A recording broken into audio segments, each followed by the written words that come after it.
You had to go. I'll wait for you. What's up, Rick and Christopher? How's it going?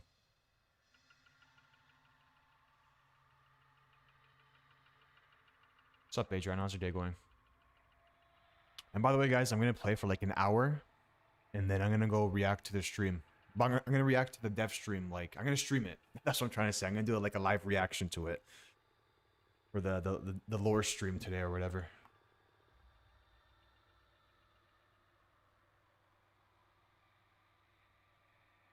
Everything's going good, Robert. What about you? What's up, young boy?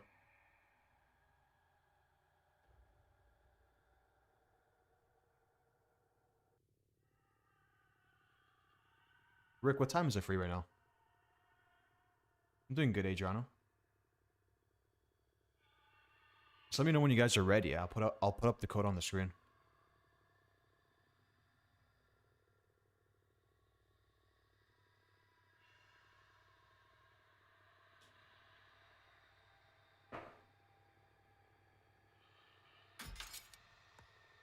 Hey, not much, Jesse. How's it going?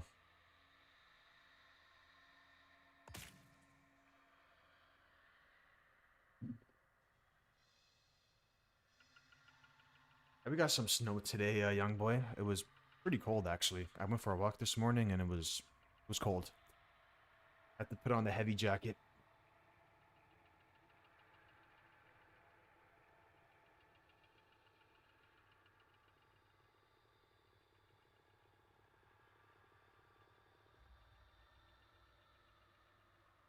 Oh, it's only 12 while you're in school right now, Rick? But Rick, were you in, like, high school or college, university?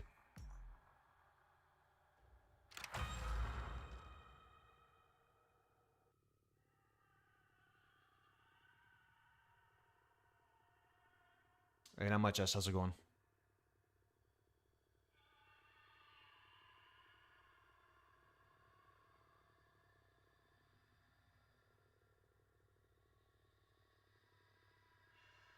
Oh, you're in high school, but you might go to college if you end up graduating earlier? Or early?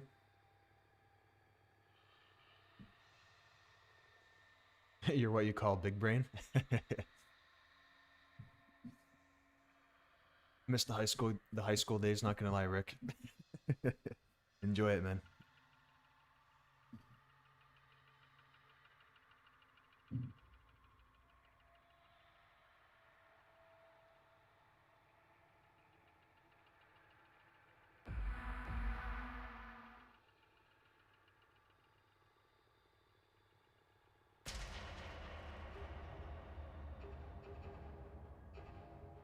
Trust you don't want to miss the high school days. Kids are ruthless. I mean, yeah, nowadays, for sure.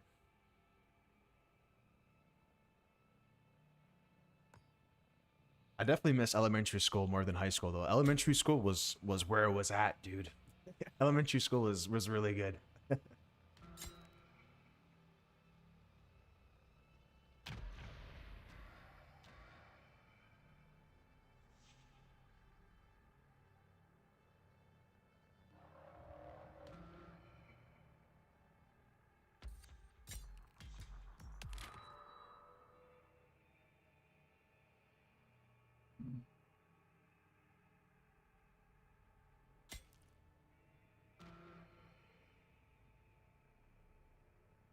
And how much, Angel? How's it going?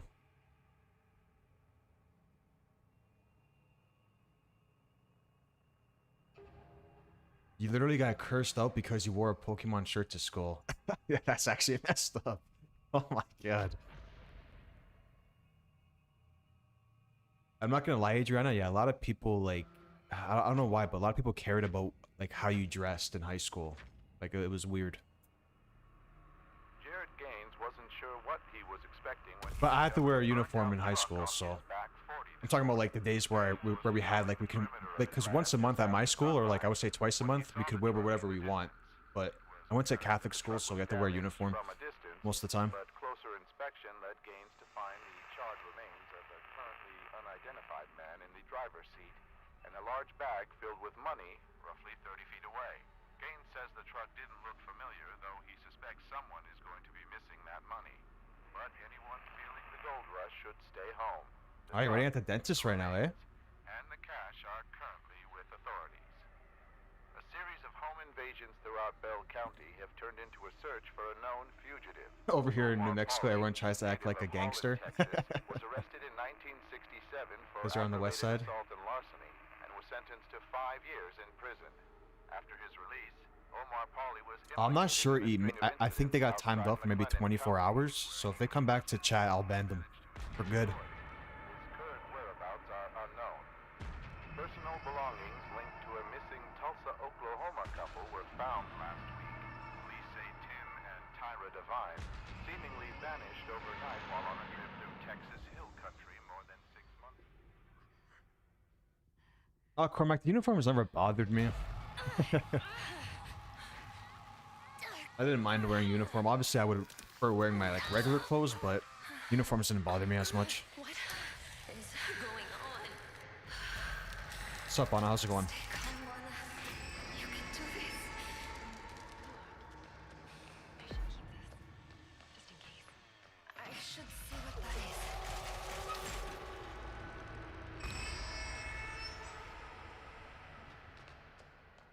Wait, they have a Johnny, right?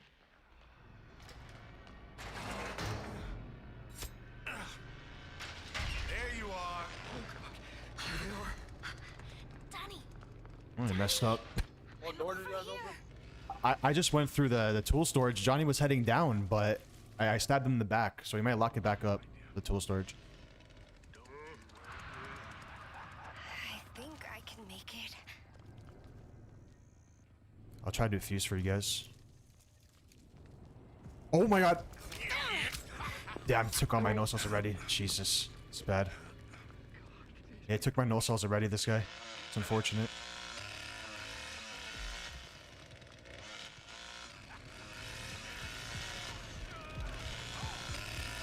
Got two of them on me.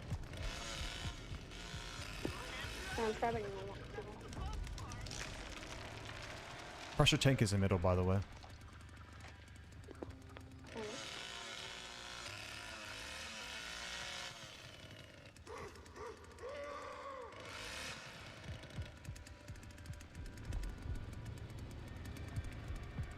Got Bubba on me, holding pen. I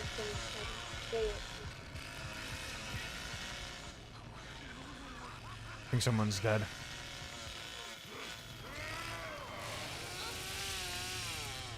Anna, stay with me. I'm heading towards car battery right now. Yeah, we got all three of them in middle. Oh, the hitch is on you? Nah, nobody here yet.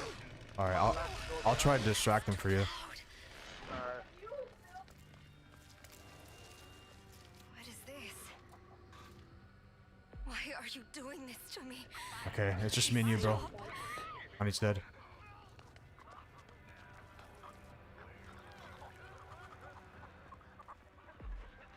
Thank you, Lord. Thank you. Only one battery's open. Oh, thank God. This will help the pain.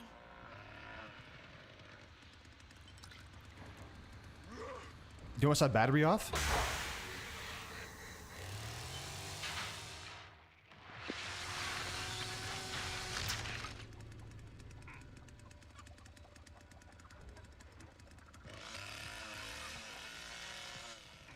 Listen, this is. Is it generating?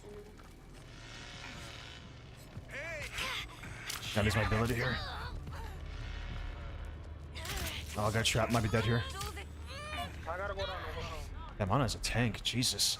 Oh my god. This isn't good. I have to stop the bleeding. Oh, might be dead here.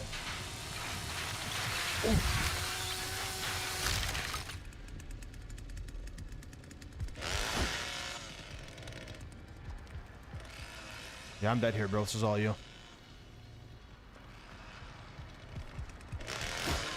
Oh, never mind. Still alive. Still alive. Oh my god, that's a great trap, man. This guy plays really good traps. Breathe. Yeah, I'm dead. Really good traps by the hitch that game. Really good traps. Jeez. Damn, great traps, man. I'm not used to those traps being there, so well placed. This is only gonna hurt.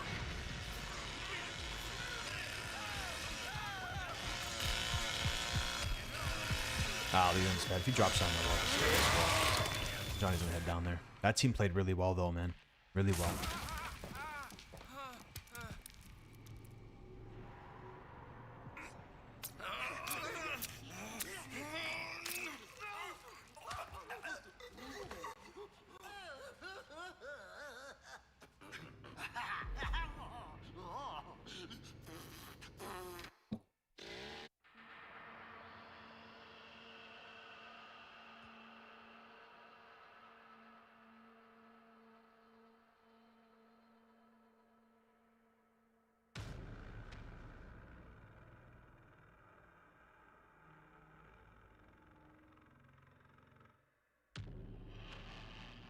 You had a uniform for high school? Oh, someone got kicked out.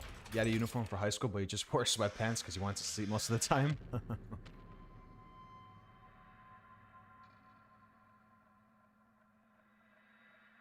guys get a non-uniform day like once a year? Well, in my high school, Cormac, we got a non-uniform day, I would say like once or twice a month.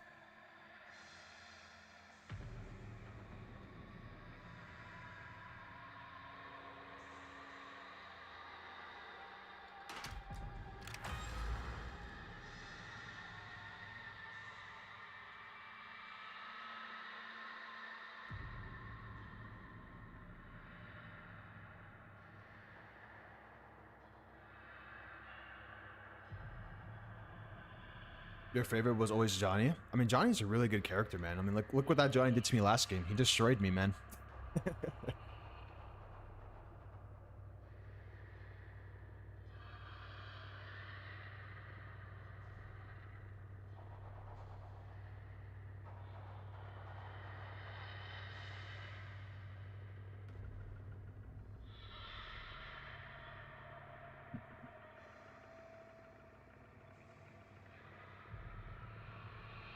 And how much zooted? How's it going?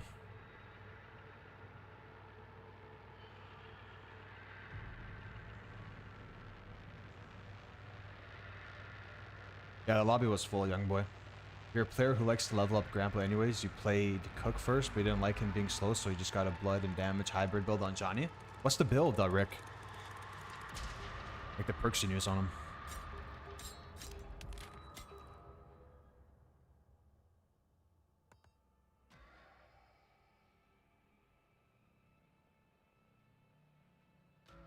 You think Johnny should go through wall gaps? I don't know about that one, dude. The guy does crazy damage.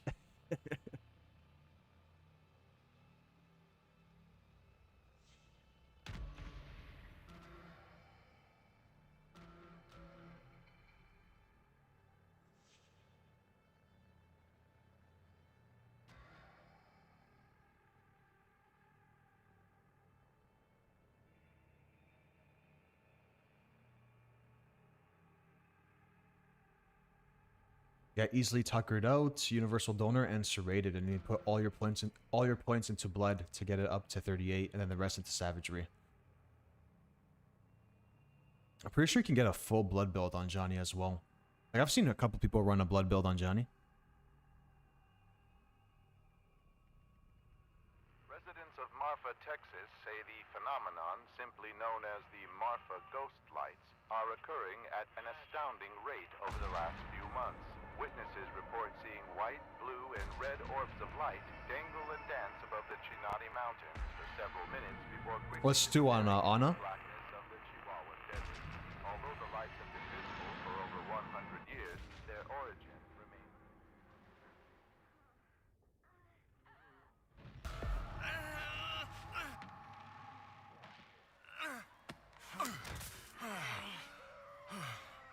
Oh, Leland. Gotta focus. Gotta stay strong. Can I use this? What's up, Rondalla? How's it going, dude? Not a kid. Keeping this. Wait, can I use that?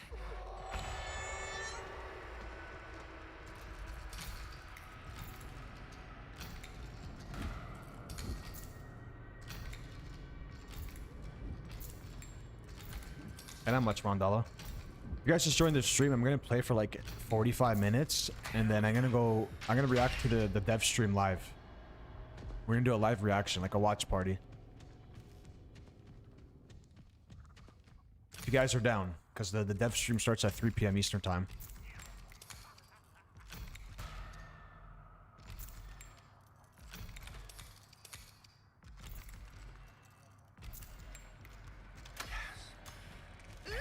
Oh my god! Look at all this pretty blood. I got Sissy on me in the front. Oh shit. Front door's open, by the way. Okay. There's my ability there, why not? Hit that no cell charge. She ain't getting me here, dude. This is a god tier loop. Probably one of the best loops in the game, unless Bubba breaks it. I'm doing the bag. I'm about to head to a hard battery right now. Yep. Can I get through here?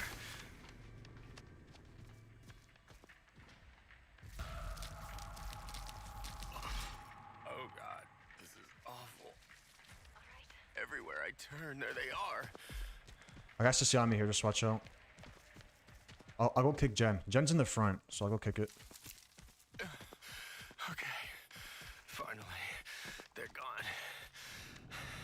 Where are the others? Yo, do you guys ever have that glitch when you try to pick a door, like it just doesn't let you? Like, Oh, I know what you're talking about. I've never got it before, but I've seen it. Yeah, it's not cool.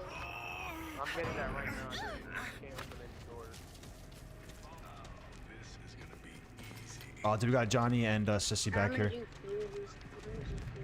Oh, good stuff.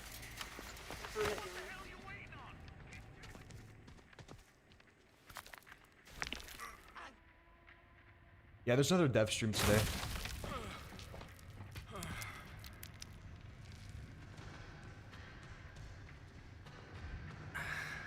safe.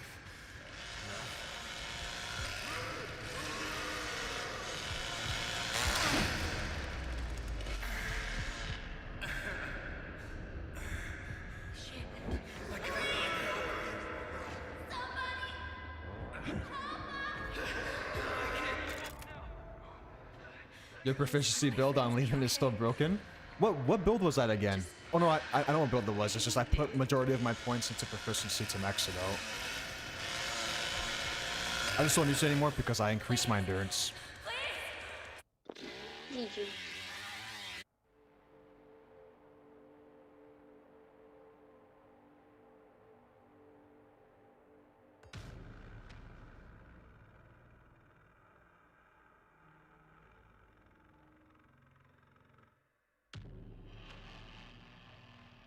Did you also get kind of sad when Hitchhiker died in the first TCM movie? Or when he got run over by the truck at the end?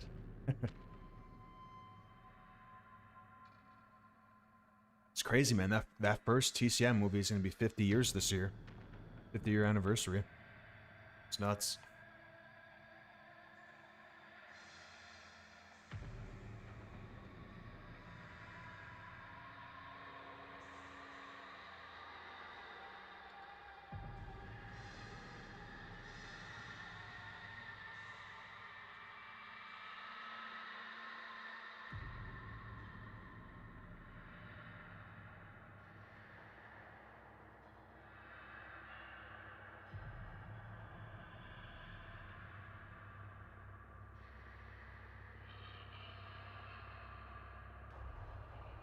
A Chop Top added to the game would be awesome. Like I said, I still gotta watch the TCM, or the second movie for TCM.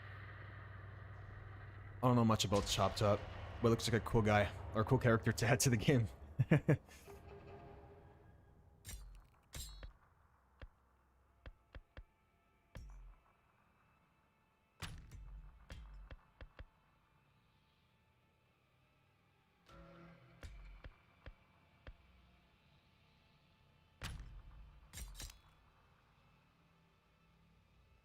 What's your favorite grandpa perk? I'm gonna give you my top three. My top three is obviously gonna be exterior alarms, nobody escapes hell, and excited grandpa.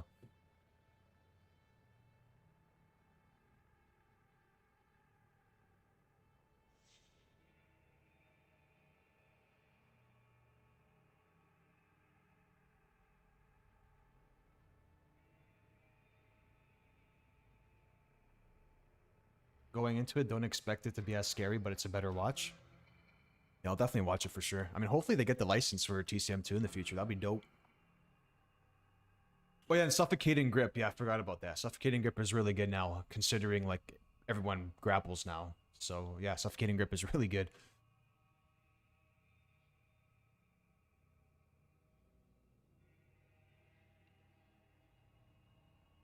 Yeah, those are definitely the top 4 in my opinion. Exterior, Nobody, Excited, and Suffocating. Hey, I'm doing good, Jalen. How about you?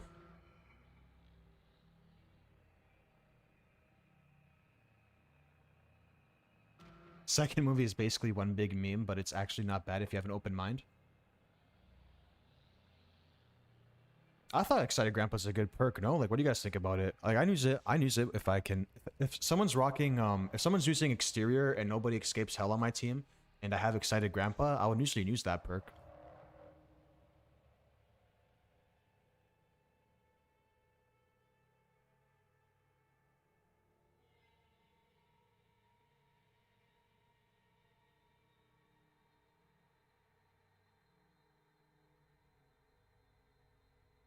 And there's a lot of Grandpa perks, man.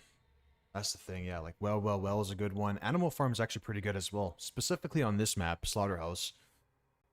Because Slaughterhouse has so many chickens, like, at the doors.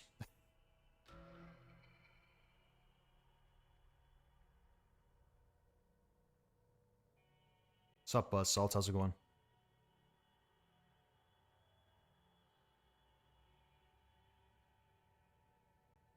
That's a good perk on Family House.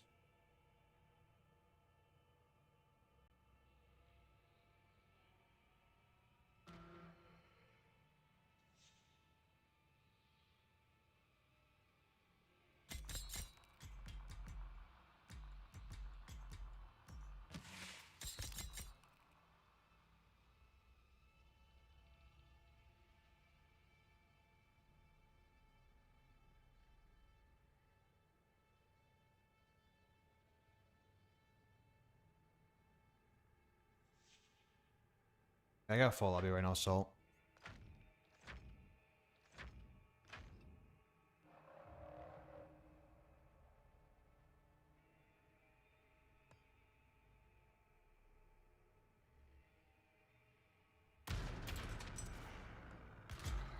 Now, since we're talking about Grandpa perks, let me take a look here real quick. Go to Sissy, because Sissy... Oh, no, who has the perks? Oh, no, Sissy, the other skill tree, has, like, all the good Grandpa perks. You go to the right side of Sissy's skill tree. Excited Grandpa. Delay between Grandpa's sonar ability is reduced by 20% at each level.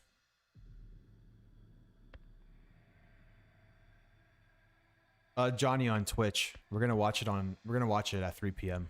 The dev stream. So we'll do a couple more here and then we'll tune in. Go, let me know when you're ready for the code.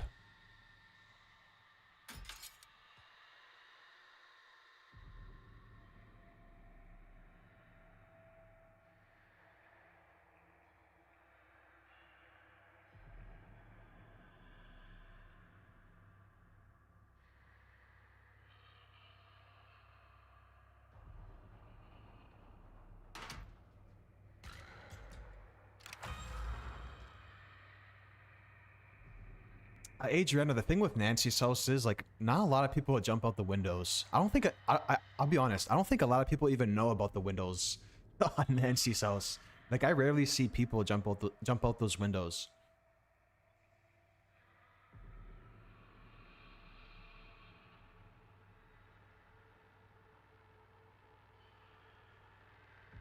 Now, swinging for the fences doesn't give you more damage. I think it's a stamina consumption or something like that. Swinging for the fences. Brute Strength gives you more damage for Grandpa's perk. Brute Strength.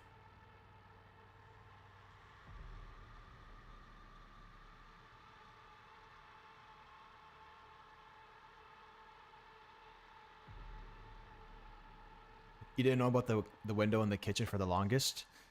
Dude, that window at the kitchen is like deadly because there's literally a toolbox right beside that window on Nancy's house. I've seen it happen where someone was trying to get a toolbox and they just jumped out the window. Nancy sauce, and then they're dead.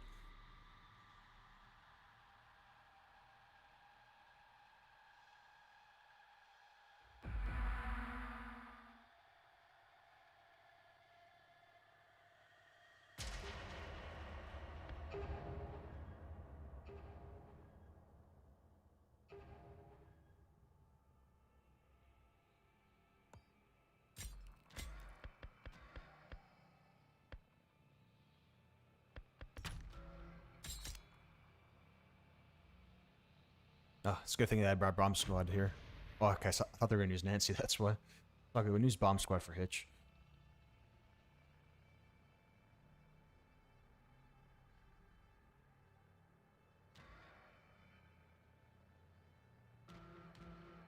Yeah, for real, Anna.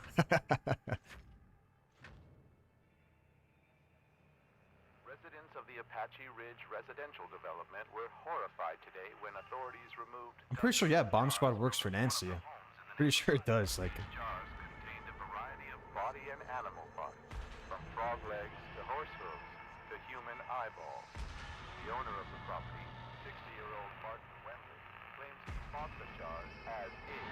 only the gaps? Okay. Small gaps?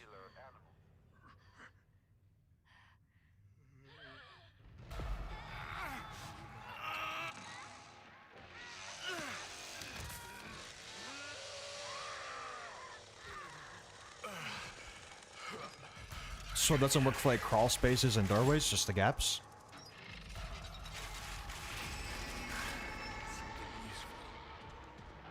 I'm not gonna go that way, my teammates are down there.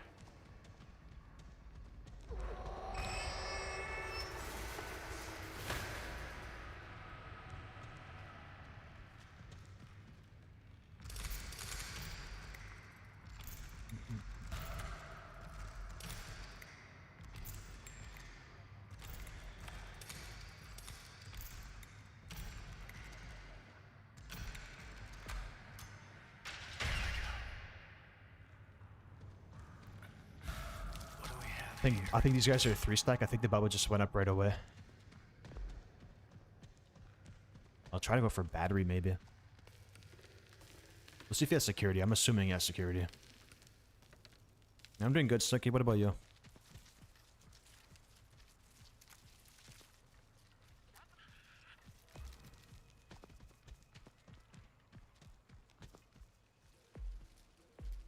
Pressure tank at the back.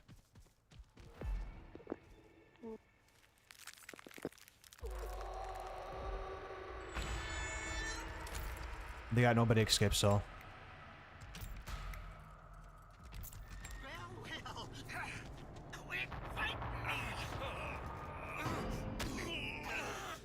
Die, you bastard!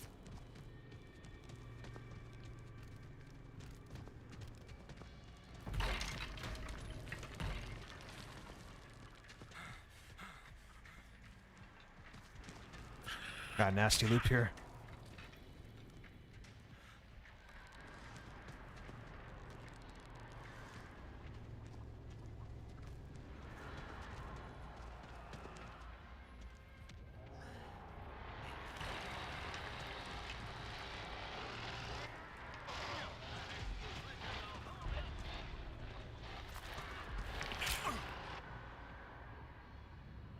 I did one checkpoint, by the way, for the right battery. And good stuff, good stuff. I was gonna say Gramps as well. They're gone. I think. Can I use this? Sup, Chapo? How's your day going?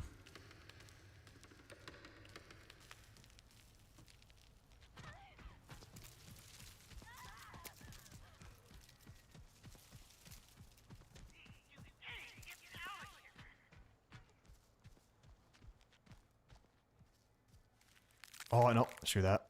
I'm not doing that. Yeah, because he didn't come back here anyway.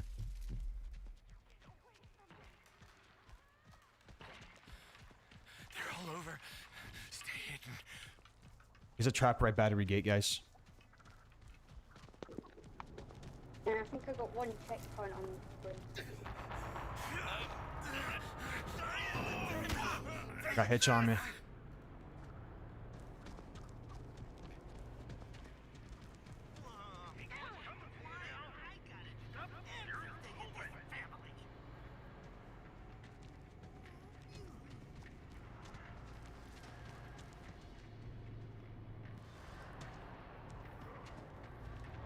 Oh my god, that's so unfortunate, man.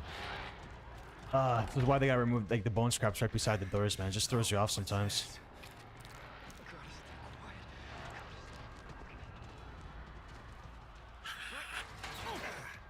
Wow, this guy missed every swing there.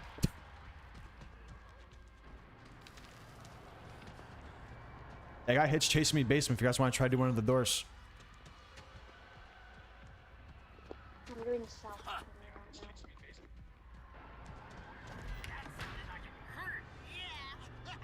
Yeah, I'm doing good, Obama. What about you? And not much poetic. Leatherface is everywhere up here. Man, it's hard to shit open these doors. Yeah, I got Hitch still on my basement. Oh wow, good stuff. Good stuff, Azzy. You tampered it. Did you tamper it, Azzy? I'm assuming you did, because you're Danny.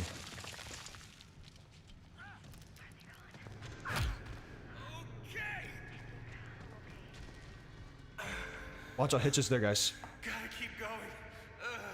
Gotta find it. Help. Damn, I should have waited for my team. I should have stunned the Hitch before, or I stabbed Leatherface. Azzy's dead. I should have stunned the Hitch like after my team came. Stay quiet.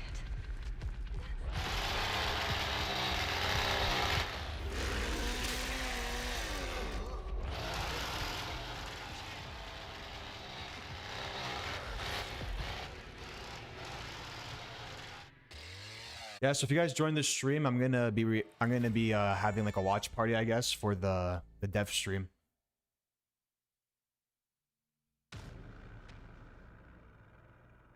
Everything's going good, Raul. Stream's been going good, Ben.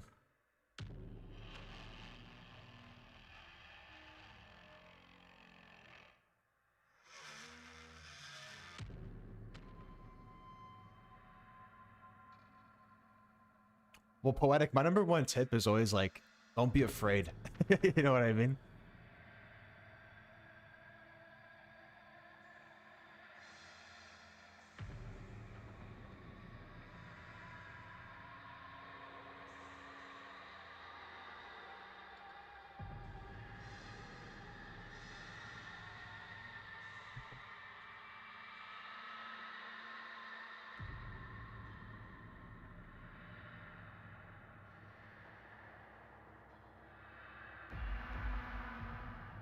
Oh, for real, Assy? I didn't know that. Did not know that.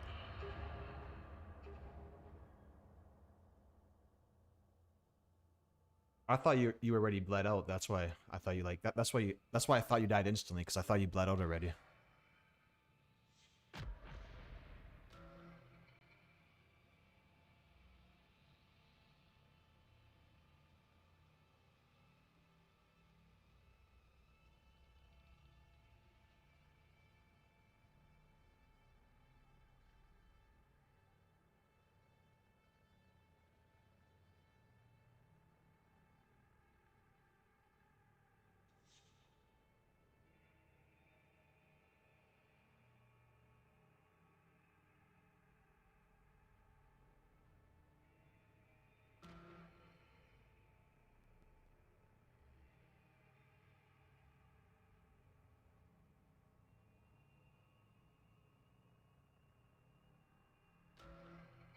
Oh, 100% poetic.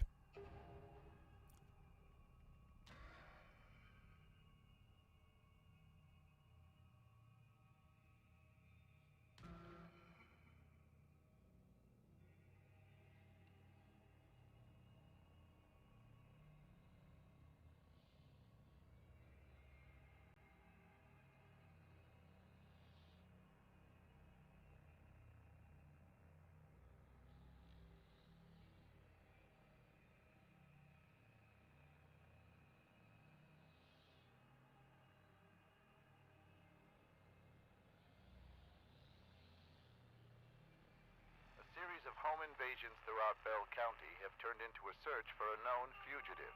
Omar Pauly, native of Holland, Texas, was arrested in 1967 for... Oh, but has to be OP. He's the face of the game. That's what I said, young boy. When they buffed him, he has to be cracked because, yeah, like you said, he's the face of the franchise. Arrested again, but managed to escape authority.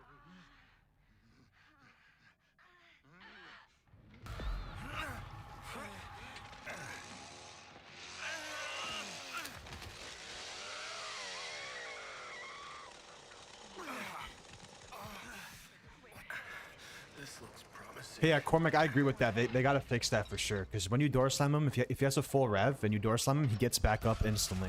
They definitely gotta fix that. I agree.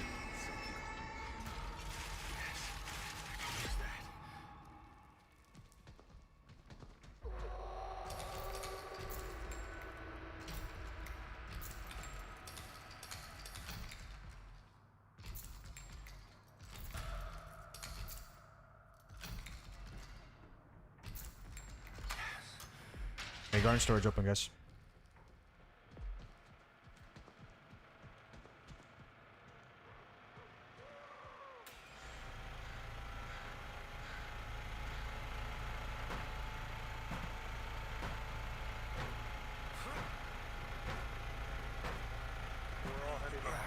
Generator was turned off.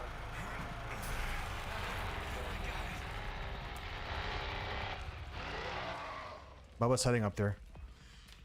Pretty sure.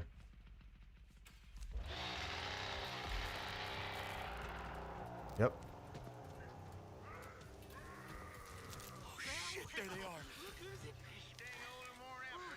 Okay, Cook's down here with me. It's in the middle.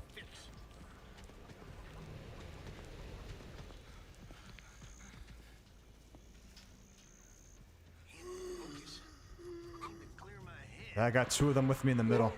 Two of them. We're all at the front gate. Yeah, I got two of them with me. Cook and Hitch. Oh, Leatherface coming. Oh shit, hold on, I'm getting it off.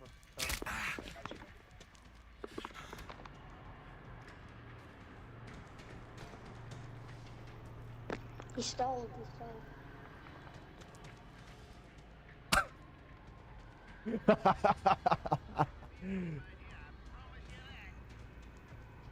Oh, I should have waited.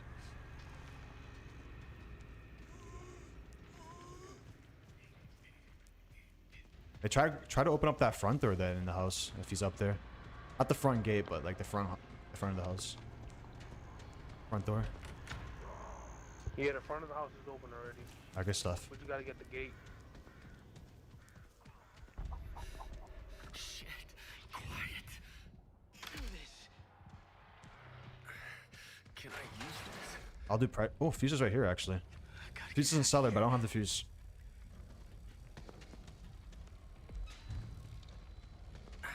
Seems safe.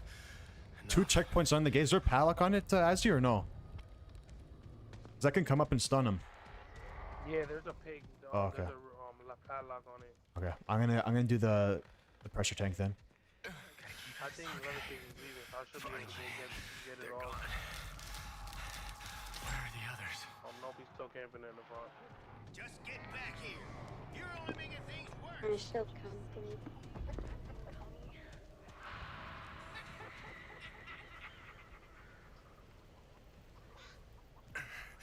Lost him again. I gotta stay hidden. Somehow. Yeah, I got two of them with me in the middle still. You got something good cooking up for us? We gotta end this. You're gonna peter out soon. It always happens. I got you. I got you. I got you. I got you.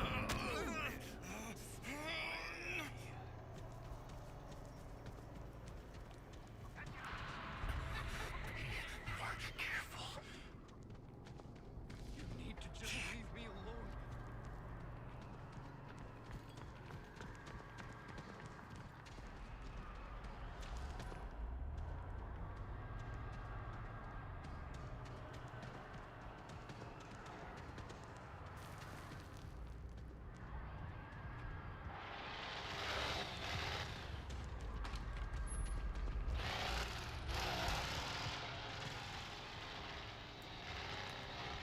Ah, didn't get it off.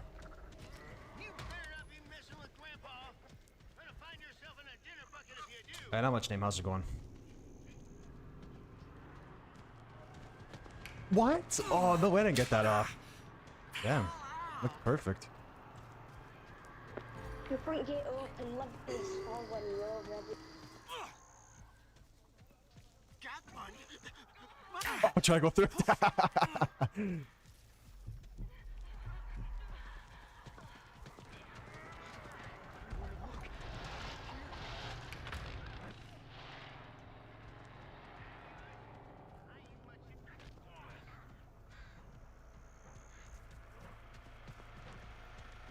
I'm turning the generator off right now. Quarter way over.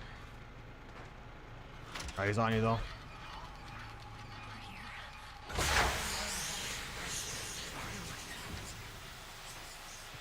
I could turn off Jen. Anything to numb the pain. I'm quick step for you. Gotta keep my eyes peeled.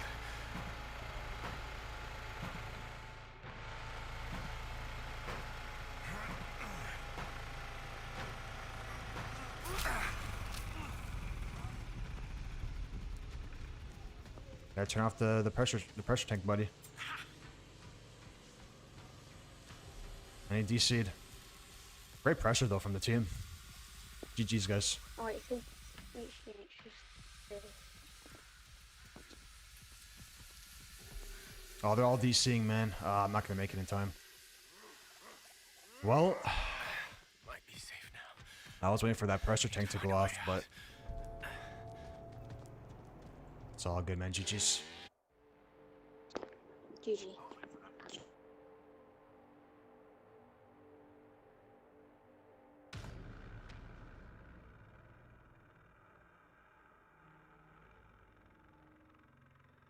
That was a great game though, man. Great, like, a lot of pressure on that family team for sure.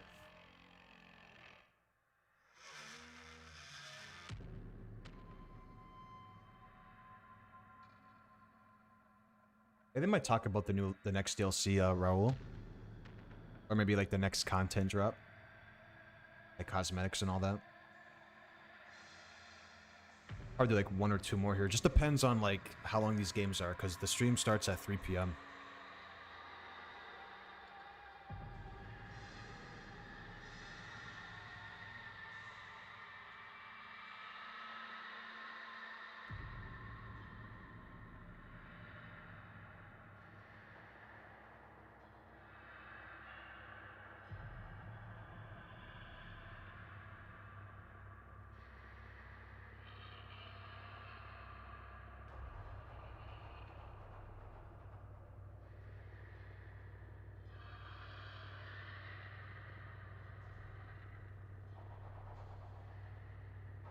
We were so lucky that Leatherface stalled. I mean, we got lucky with the generator spawn. That generator spawn was perfect because I just went up garden storage and kicked it off right away.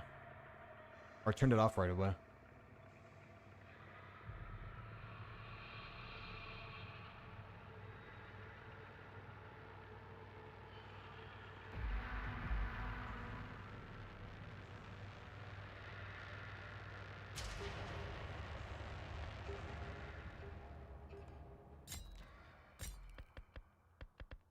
Got a hitch.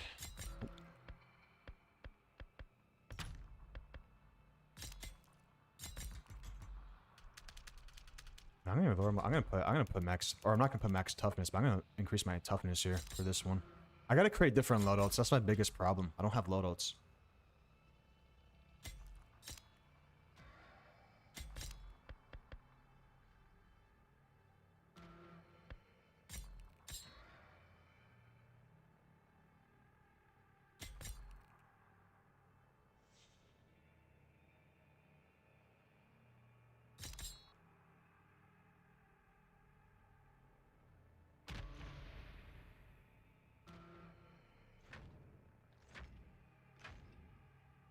Yeah, I'll definitely try that, Stu, with what doesn't kill you.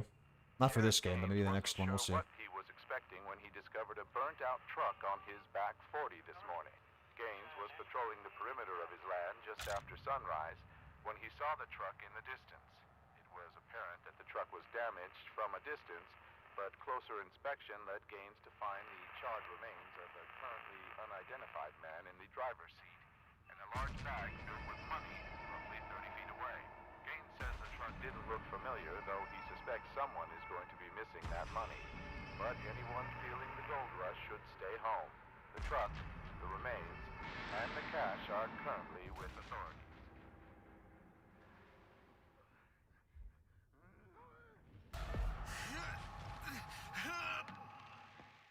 Yeah, no cook though.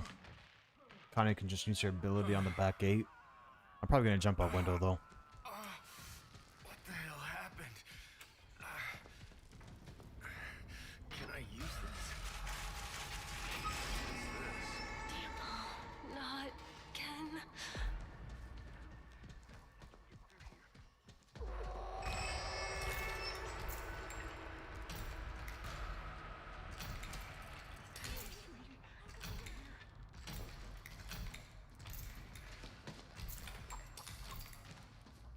25 proficiency is rough, but it is what it is. Maybe through here? To the other. I don't get out much like you. Ain't that go ahead now. Actually, we'll go up top. Nope, never mind. Yes. I was gonna get that bone scrap.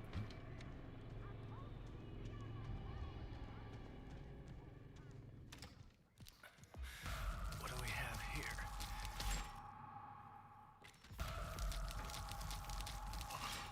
Oh God. Hey guys, might jump out window. Sissy's on me up top, actually. Got one! Fuse box is in middle, guys. It's in middle.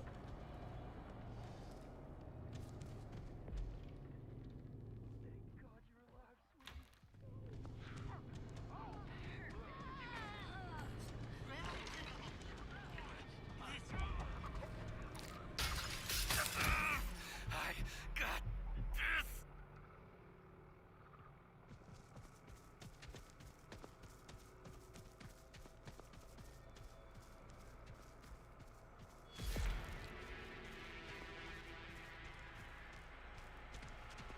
I'll kick the gen for my team here. Ah, shit, man. I don't know if I can get this off in time. I think we're good. I can see your insides before this night's through.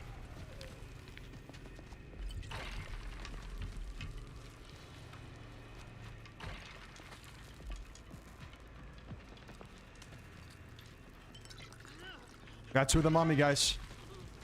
Like that's swap.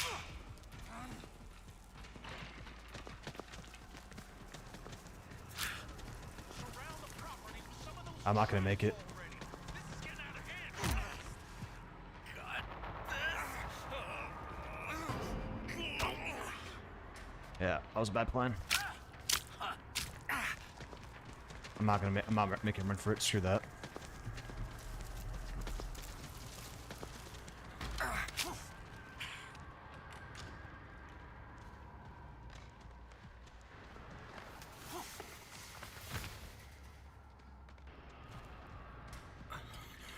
Is this even safe?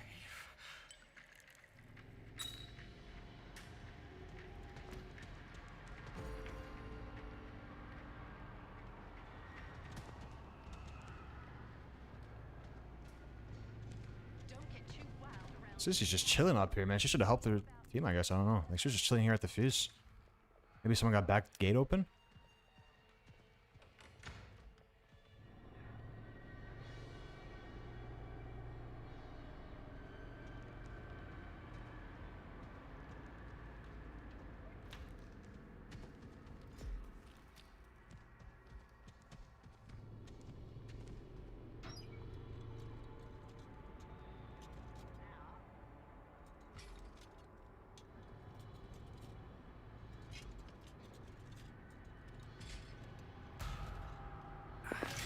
Yeah, Johnny, watch out. Sissy's camping fuse. Oh, she's literally just sitting on it. Yep. It's all good. Where's the team at? Where are the other two? If you're out, Oh, wow. Can't even open it. Yeah, I got all three of them on me, guys. Just saying. This'll be. That ain't no use with me. Set the hell down. You're scattering all over the dang place. Oh, basement's open. Nice. The hell? I thought the sissy was up there. What the hell? I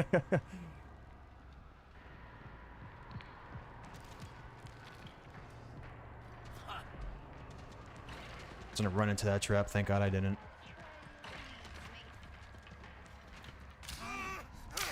I'm dead.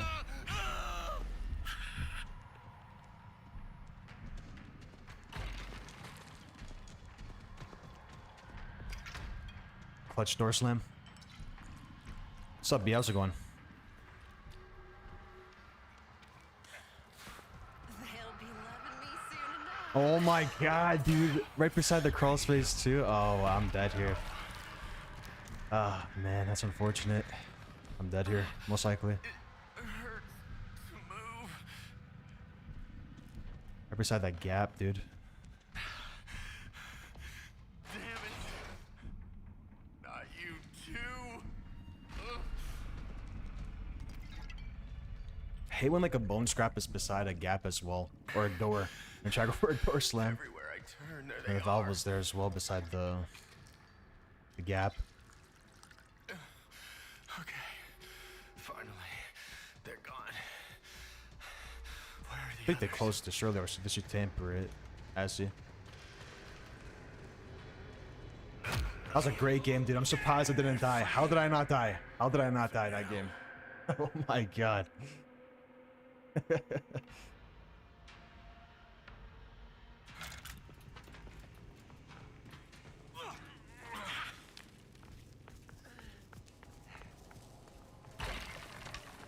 Dude, I almost died because I was grabbing the valve when I was trying to go for the gap. That's what almost got me.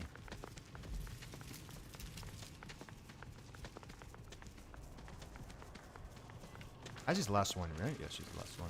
Ah, is this the scout and all that? He's gonna keep up with that as he hears the hitch. And they got the Johnny. I'm gonna put my tracks where they're supposed to be. What are you gonna do?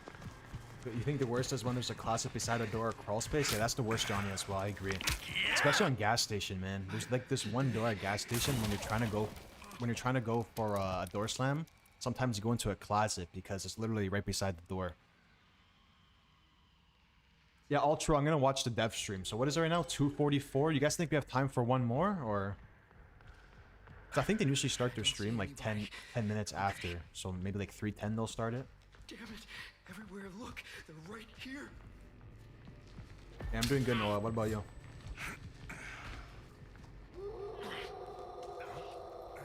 What's up, Natalia?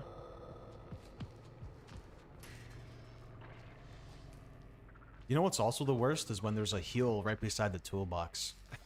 That's the worst because like specifically at the start of the game, I grab a heal by mistake when I'm trying to go for a tool. Does that That's the hurt? worst.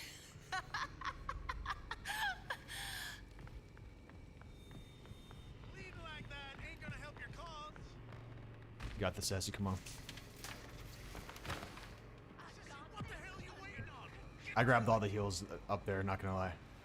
And they were chasing me.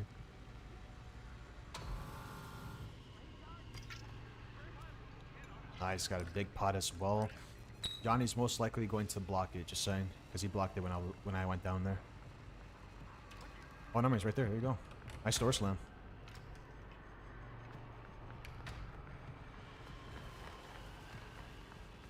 Yeah, I agree, Johnny.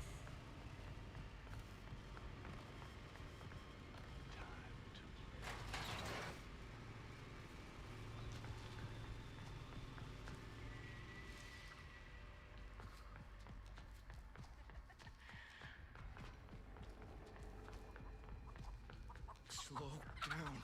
Pay attention. Oh god. Who would leave this laying around?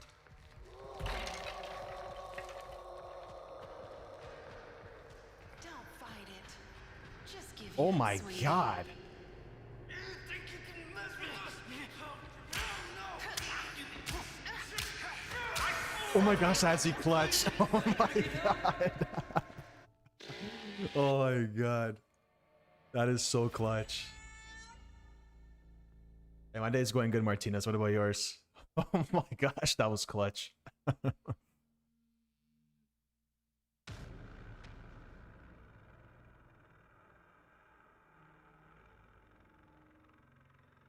I knew that hitch was gonna attack you as well when he went to the close encounter. That was perfect. If the Johnny was there though, I think he would have been dead. Good stuff. That was a great match.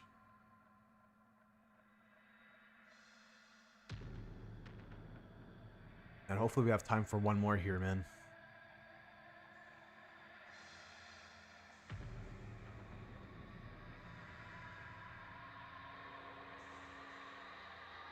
Yeah, Gary, yeah, the rubber banding is rough. I agree.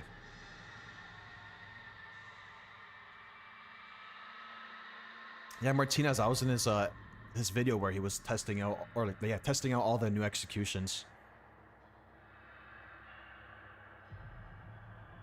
What do you guys think? Should we go into one more or just wait 10 minutes? Up to you guys. Just depends, I don't know. Should we just sit it out and wait?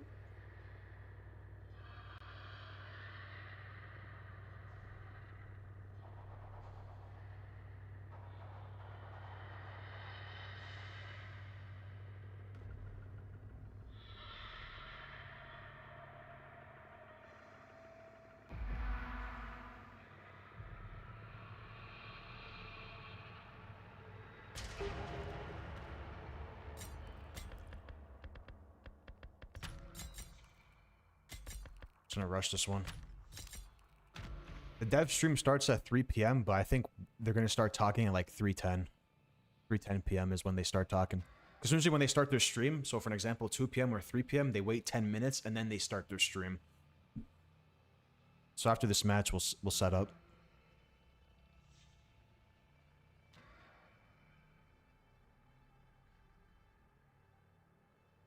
Yeah, Tim, exactly, because they do have a 10-minute countdown.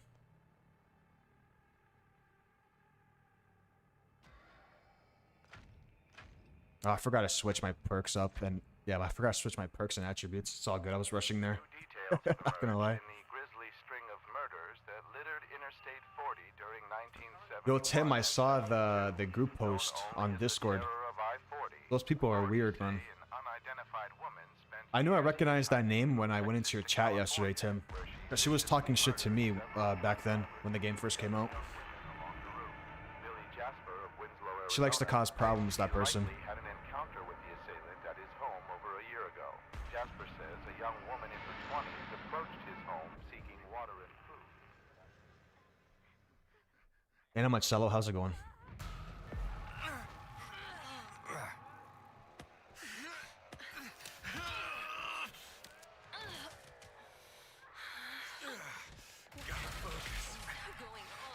Wait, can I use that?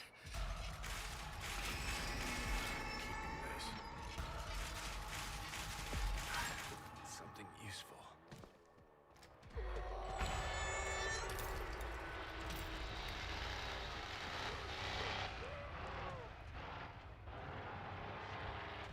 I think he's going for me. He's going for them.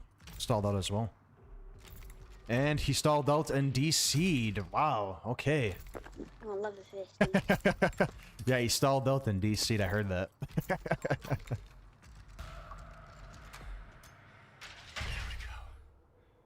Yeah, Adriana, the Facebook post. They're like talking trash to you guys. So weird, man. Grown adults doing that on Facebook. Couldn't have gone much further.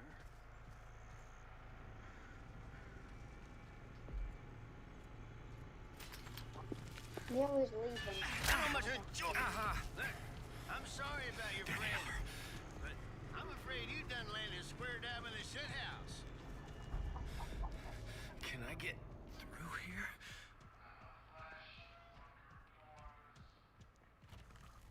Okay, they didn't see me. No, I knew they were here somewhere. Messing with Grandpa. Ah.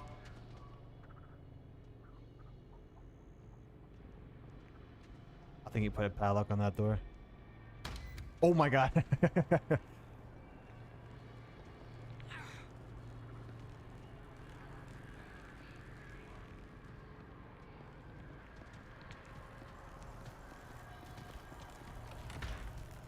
My door slams are off today, man. Off day for door slams.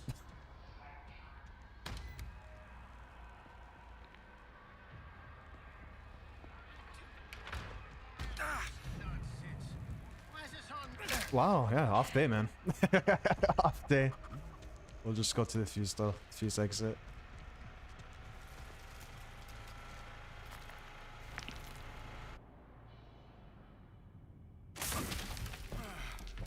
Oh, they're DCing too, man. I gotta make a run for it. Can I? Oh my god.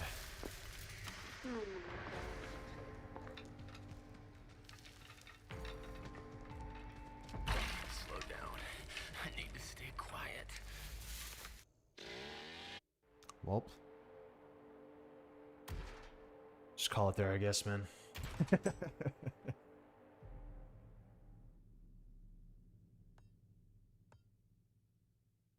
Alright, I'm gonna back out of this lobby, guys. I'm just gonna set up for that stream.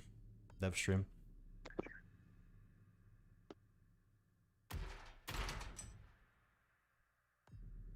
Damn, dude. Leatherface literally DC'd at the start because he stalled after his first overhead. Like, does he do that every game? Like, if he stalls, he just DCs? And we're almost at 1,500 escapes as well, man. Depending on how long the dev stream is, we can probably hit this, not today, but we can probably get some extra escapes today. Like I said, it just depends on how long the stream is today for the dev stream.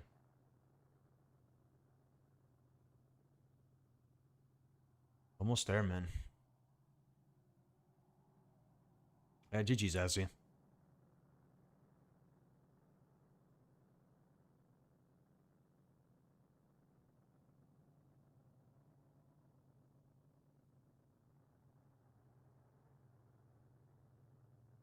Yes, they're starting a set at in 7 minutes, but they usually have like a 10-minute countdown anyway. We'll just wait. Why not? Dude, they literally have a stat where it shows how many custom matches you played. Didn't even realize that.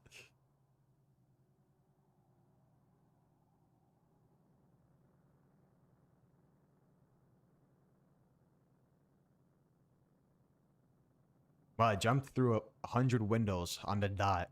That's crazy. But I jumped through way more.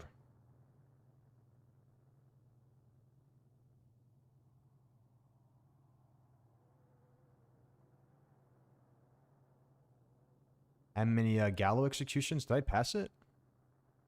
Gallows News, that one? 25. There's a stat where it shows how many 4Ks you got. I think I passed it. I think it's up here.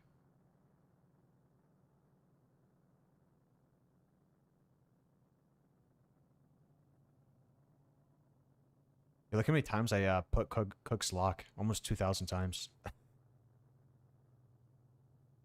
think I passed it somewhere. I don't know.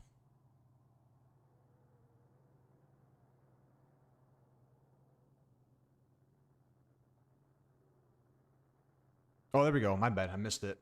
Solo killed all victims in a match, so I got 41 4Ks. Not too shabby. It's not bad.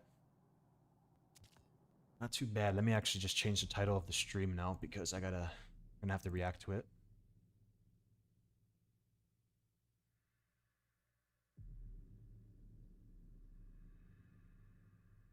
It's gonna be interesting, man. We'll see what they announce as well. Maybe a little teaser for the DLC or just the content coming out. Who knows? I think Andy's gonna be on stream. I don't think they have Wes and all those guys.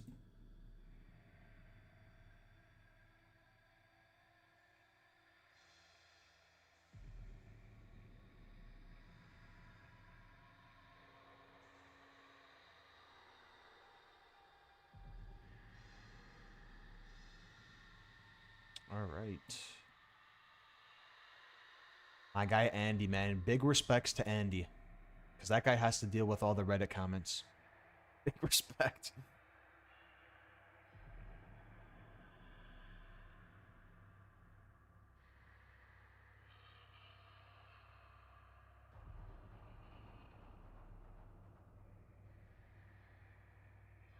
Yeah, put the title as the lower stream watch party. There we go.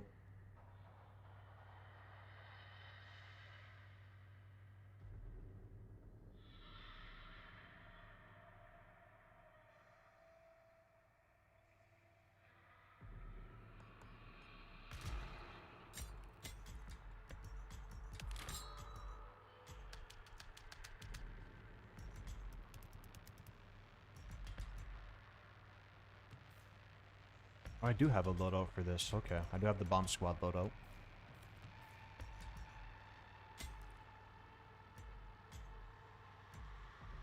Oh yeah, by the way, guys, I got a new video coming out today. Chat GPT decides my build. It's returning. It's a good one too. ChatGPT decides my build, man.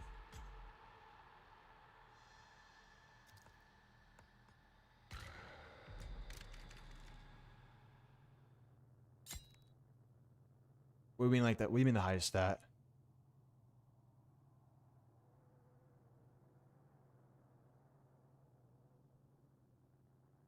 Oh, like the biggest number you mean, Asia?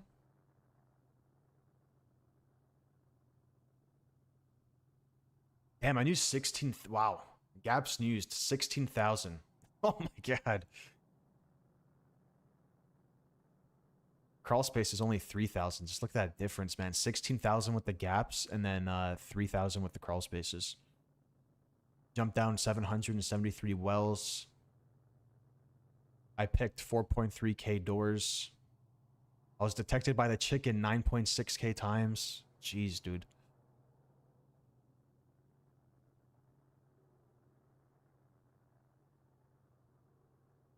Hey, ChatGPT wasn't too bad. Like the first time I used ChatGPT for a video, oh my gosh, they gave me probably one of the worst builds in the game. Like really bad.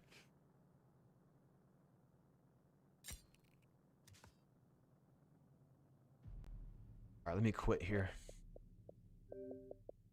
Let's go on Twitch. Let me just hide my screen real quick because I might have to log into Twitch here. Give me a sec, guys. Sometimes it just signs me out on Twitch. Now we're good. Right.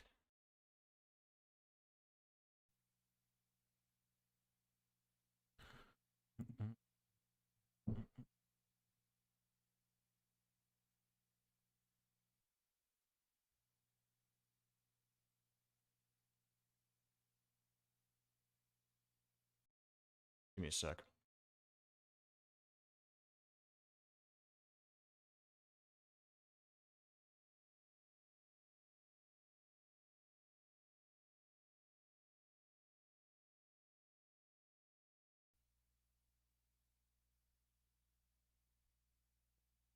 What's up, Princess? How's it going? Didn't miss much, Tainted. We just did a few games. Now we're gonna react to the dev stream.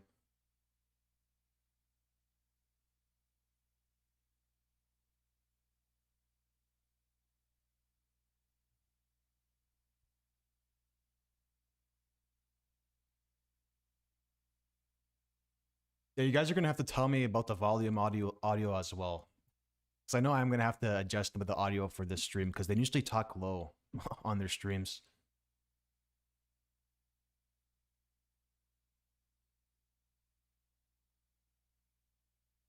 Oh, you tried it, Azzy? The Chat GPT?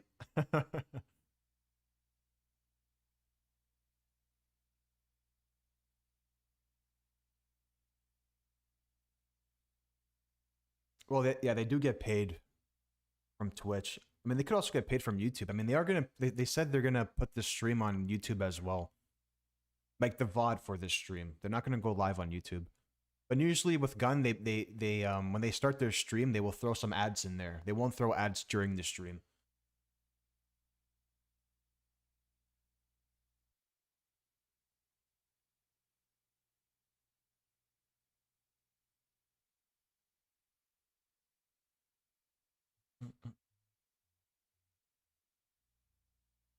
Last live 4 seconds ago. Did they go live in like... That's weird.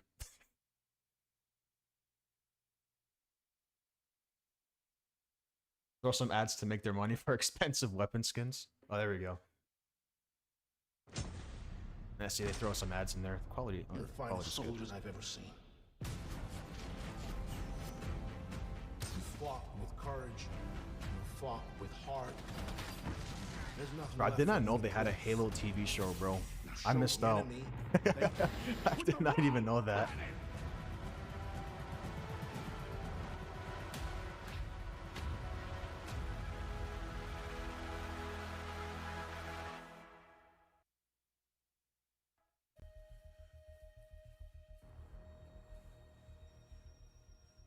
I played for an hour before this stream. I might play. It just depends on how long this stream is.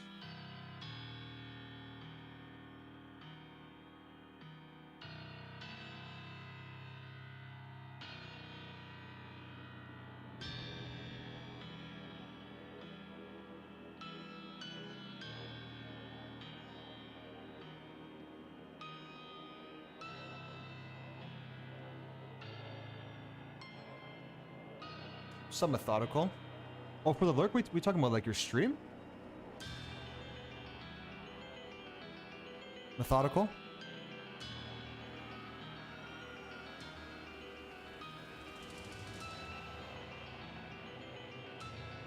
Methodical, what's your Twitch what's your Twitch username? Cause I was looking today a little bit on Twitch, but what was your username?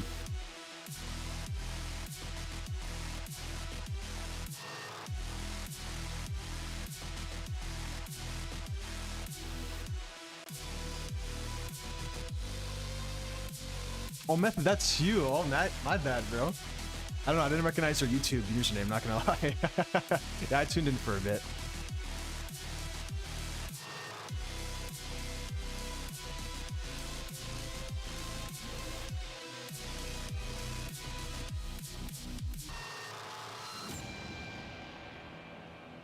Your Method, you excited for Killer Clowns?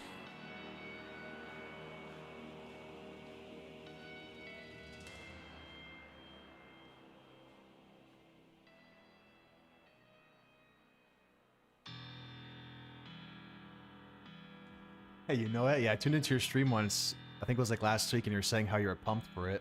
It's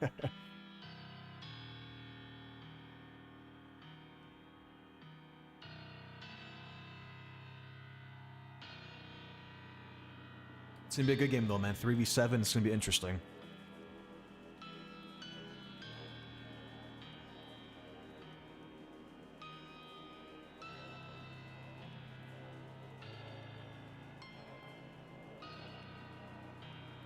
But yeah, Method, man. I hope everything is going well for you, bro. You helped me when I was starting off. When I started streaming in the summer, you helped me a lot, and I appreciate that, man.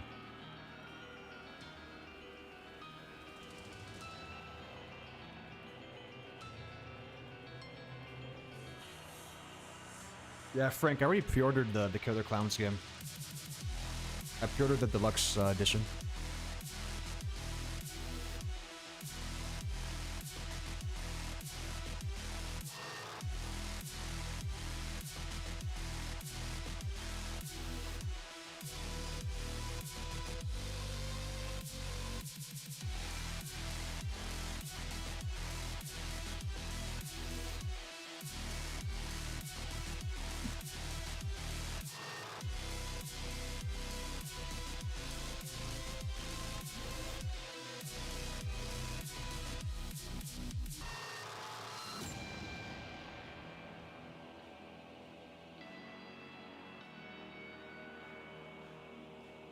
Alright guys, minute and a half, here we go.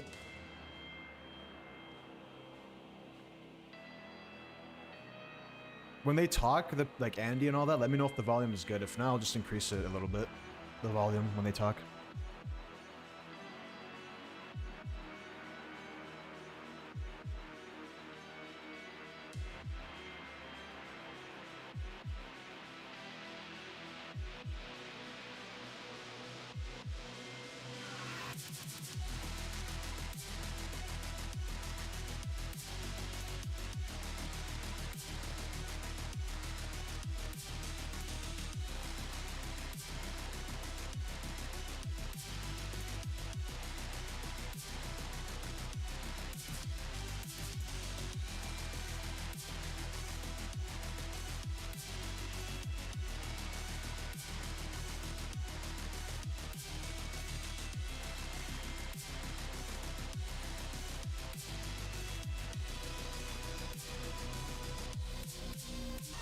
There you go, man. 20 seconds.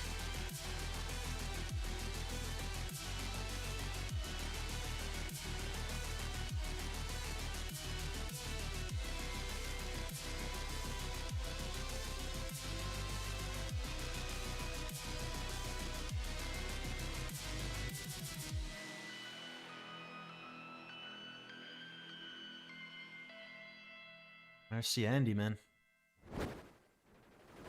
Let me know about the volume, by the way. Out here, this is the one that you've all been asking for. The one Have you've they? all, oh yeah, the one that this is the stream they've really have been requesting. Ronnie, I can't even.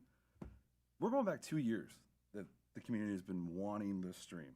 And you guessed it, today we are talking all good, guys? things lore about the Texas Chainsaw Massacre. I Bit am louder? Andy I got Cleaves. you, I got you. I am the community Sick. representative here at Gun Interactive. Over the last couple years, you might have seen me in the official Gun Discord, the official TX Chainsaw Game subreddit. So now you got to put a face with the messages that the discourse we've had over the last couple years. We got Robert that good Fox now, II on the Frank? board producing us, the real is. MVP of this stream. Legit, for real. Yeah. Yeah. Well, as y'all know, this is our lore stream. Who better to do that with other than the creative director for the Texas Chainsaw Massacre, Ronnie Hobbs. Ronnie? How you doing? Pretty well. We actually got you on stream. You did. It's been a couple months in the planning, but I'm here. You know, got stuff to do. You're a busy guy, man. Yeah. You're a busy guy. You're a busy guy. But we're glad to finally get this done. I know we have been teasing this stream for a little while, but Ronnie's a busy guy, man. We got to give him the time and get him out here, but we got him out here. I guess It should be good now. The creative volume. I director. have it really loud. Not gonna lie. What does that mean? What do you do here at Gun? What do I do here? That's a good question. Now, I think as a creative director, I'm responsible for the overall creative vision of our games. So that means the creation of the game world, the characters, the implementation of all the gameplay features, art, which is obviously the game world characters, writing. So pretty much every facet of the game I have some hand in. Obviously, within those structures are creative leads and other people, obviously, that work in those departments. But I just try to come up with a vision and a design for our games well in advance. Sometimes that takes 6-7 months. Sometimes it could be a year. Yeah. And then Gun looks at it, and we all kind of approve, and we all think it's a great idea. And then obviously we work with the developer to create the game and try to keep it, keep our vision intact while also listening to their ideas and their feedback along the way. So, yeah, a lot of that stuff. So. Well, and I know you've touched on it in the Making the Massacre BTS video that Matt Shacha produced and shot and all that. It was such a good BTS video. You touched on a little bit, not to rehash too much of that, but you touched on how much this film, the 1974 film, the Texas Chainsaw Massacre, means to you. I mean, this project in general, I guess where I'm kind of coming from is, like, when you first got word, like, okay, we're going to work on the Texas Chainsaw Massacre. This is the next game that we're going to work on. And you sat down to start planning out characters, planning out lore, planning out a lot of that kind of stuff. Like, that had to be so exciting for you. Because, spoiler alert, y'all, Ronnie and I we're both a couple of horror nerds. So I can relate to what a thrill that just had to be when that first came down. And then you got to sit down and start the creative process.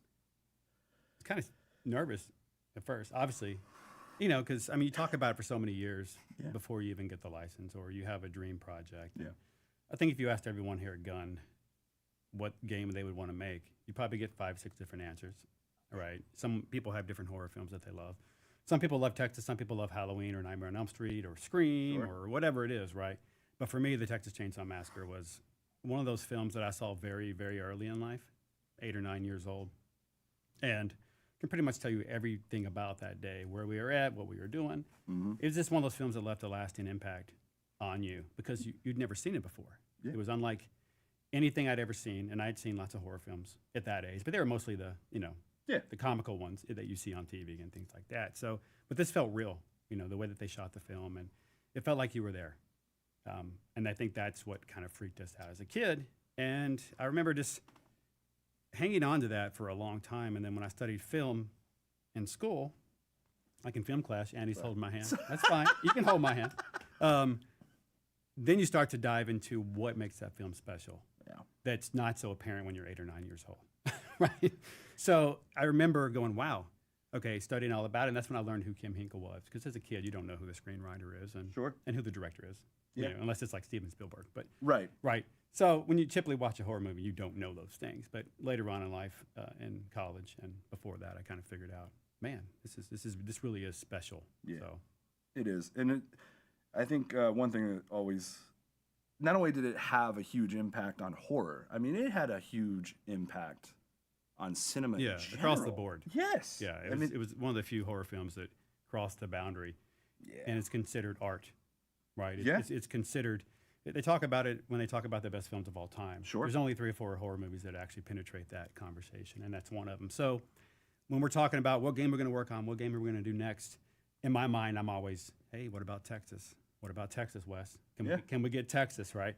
So, and then once Friday the 13th came out and we were looking for our next project, it became a reality and became a possibility. And you never want to get too excited because you know how Hollywood is and you know how contracts go. Yeah. And, so you may wait a year before you realize that you actually have it. So once that happened, I had already played the game 1,000 times in my head. Right. Yeah. Because, you were born to do this. You were prepared. You were preparing for this for a long time, had essentially. A good idea. Is that wrong for me to say that? No. You were mentally kind of preparing in case you ever did get the opportunity. I mean, yeah, that was the same with Friday the 13th, too. We always knew that game would work. Yeah. Long before we made it. And I knew the Texas Chainsaw would work long before we even really got the license. So it was one of those things that, to us, it was a no-brainer. To me, it was a no-brainer. Wes was like, yes, this is going to work. We all kind of agreed on that. But then you have to actually do it. Yeah. And then you actually have to sit down and start and create the world and create the characters. And like you said, that's kind of where, Kim Hinkle comes in. Yeah. And all the backstory. To kind of kick off everything, we're going to kind of reminisce a little bit more Nugget about stealing the show. how it all started with Nugget has Maria. its own share. Maria Flores. So like that whole creative process to sit down and actually conceptualize Yeah. the catalyst for our game and the characters built around that. Where were some inspirations and ideas So, the story itself, and when we got the license, we had several options that we could have done. Obviously, we could have tried to recreate the '74 film and let you run around as Pam, Jerry, Kirk, Sure. Sally, and Franklin, and everyone, right? Yeah. But you know how that story ends. Yeah. Right. So if Sally doesn't live, are you mad? So what we didn't want to do was just kind of recreate that time frame. Mhm. And I didn't want to do a sequel because we know what happens. Sally gets away. Yep. So how could the family still be there? We know what happens in part 2. Sure. Right. They've relocated, so to speak. Yeah. So in my mind, the prequel was the only way to do it, that we could have anything interesting and new. So when I went to Kim with that idea and when we mentioned it to them, Kim was like, yeah, okay, let's think about that and see what you have. So that's when I just kind of tried to come up with some characters that I knew you would empathize with. But at that point, I didn't know who they were. Sure. And I didn't know who the new family member was going to be. This is really, really early on. Mm-hmm. And I kind of sat down with Kim and we started just doing some rough ideas, but I didn't really even know what I wanted to do until I went to Texas. So when you're asking me about Maria and Anna and where they came from and where Johnny and Sissy came from, a lot of that was from me just in Texas. Just traveling around and seeing and. Yeah. Because you traveled to hundreds of towns. Oh, easily. I mean, a lot of our team went to Texas. So, Matt went to Texas, Ish went to Texas. Yep. Personally, I went to Texas about 6-7 times by myself. Sure. Plus the trips with Matt and Ish. So pre-COVID, over the course of COVID, I was just driving around Texas. So, and it was different than Friday because Friday we had lots of film reference. There's not a lot of film Very reference true. for Texas, a movie that's that old, Yeah. right? And we really felt we wanted to recreate the world of Texas so that when you play it, it's actually Texas you're walking around in, and that's through photography and photogrammetry, right? And that's where our Matt trips and Ish trips came in. We were capturing lots of real photos that were used in the game world. Mm-hmm. But that kind of turned into, hey, we need photos, but also go meet with Kim. And then while you're there, look around. And it was the looking around part that turned into like an obsession. Yeah. It went from looking around 1 day to 2 days to 3 days to 12 days to probably 60 or 70 total days. Probably a month and a half or 2 total days of driving and talking to people and exploring cities and taking photos of old farmhouses or old slaughterhouses or just the wildflowers. And it was really a wildflower trip that I took by myself way, way, way back in the day. I'd never known about the Texas wildflowers. Even though I lived in Texas for like a year, I'd never seen them before. Yeah, because you have to be there at a certain time of year. It does. It's about for about a month in March and April when they appear. And people come from all over. So I go, I want to see this. And it was that trip when I decided that Maria that was going to be the connection. Because when I was talking to Kim, I'm trying not to ramble here, but when I was talking to Kim about a new family member, I was expecting a lot of no. Because you work with Hollywood, they take it very personally. It's their characters that he built. He built the hitchhiker and the cook and Leatherface, and the family as we know it. So for me to come up to him and say, "Oh, and by the way, I'm going to create this guy named Johnny who really doesn't look like the family, and people are going to find out later he's not blood related. I'm going to take away the focus." I think we knew that Johnny wasn't blood related though. From the hitchhiker, from Grandpa, from the cook, and I'm going to put the entire focus on this new character who doesn't even look like part of the family. Right. And I'm going to use him to tell the story as like the catalyst. And I was expecting him, honestly, to just say, why not just use Sissy? I already have a backstory for her. Or maybe Johnny should be in the background a little bit. Maybe she runs into the hitchhiker. But in fact, he said, that's a great idea. And that kind of threw me for a loop. And that was my starting relationship with Kim of it wasn't no's across the board. It was, that's a great idea. You're like, what? So that's kind of how he thought it'd be cool to let me use Johnny. So you had to be fanboy so big in that moment. No, it was really great because it was refreshing because yes, for him to listen to ideas and not just listen to them, but go, yeah, let's use Johnny as that person who can go away from the family and interact with poor Maria. Yeah.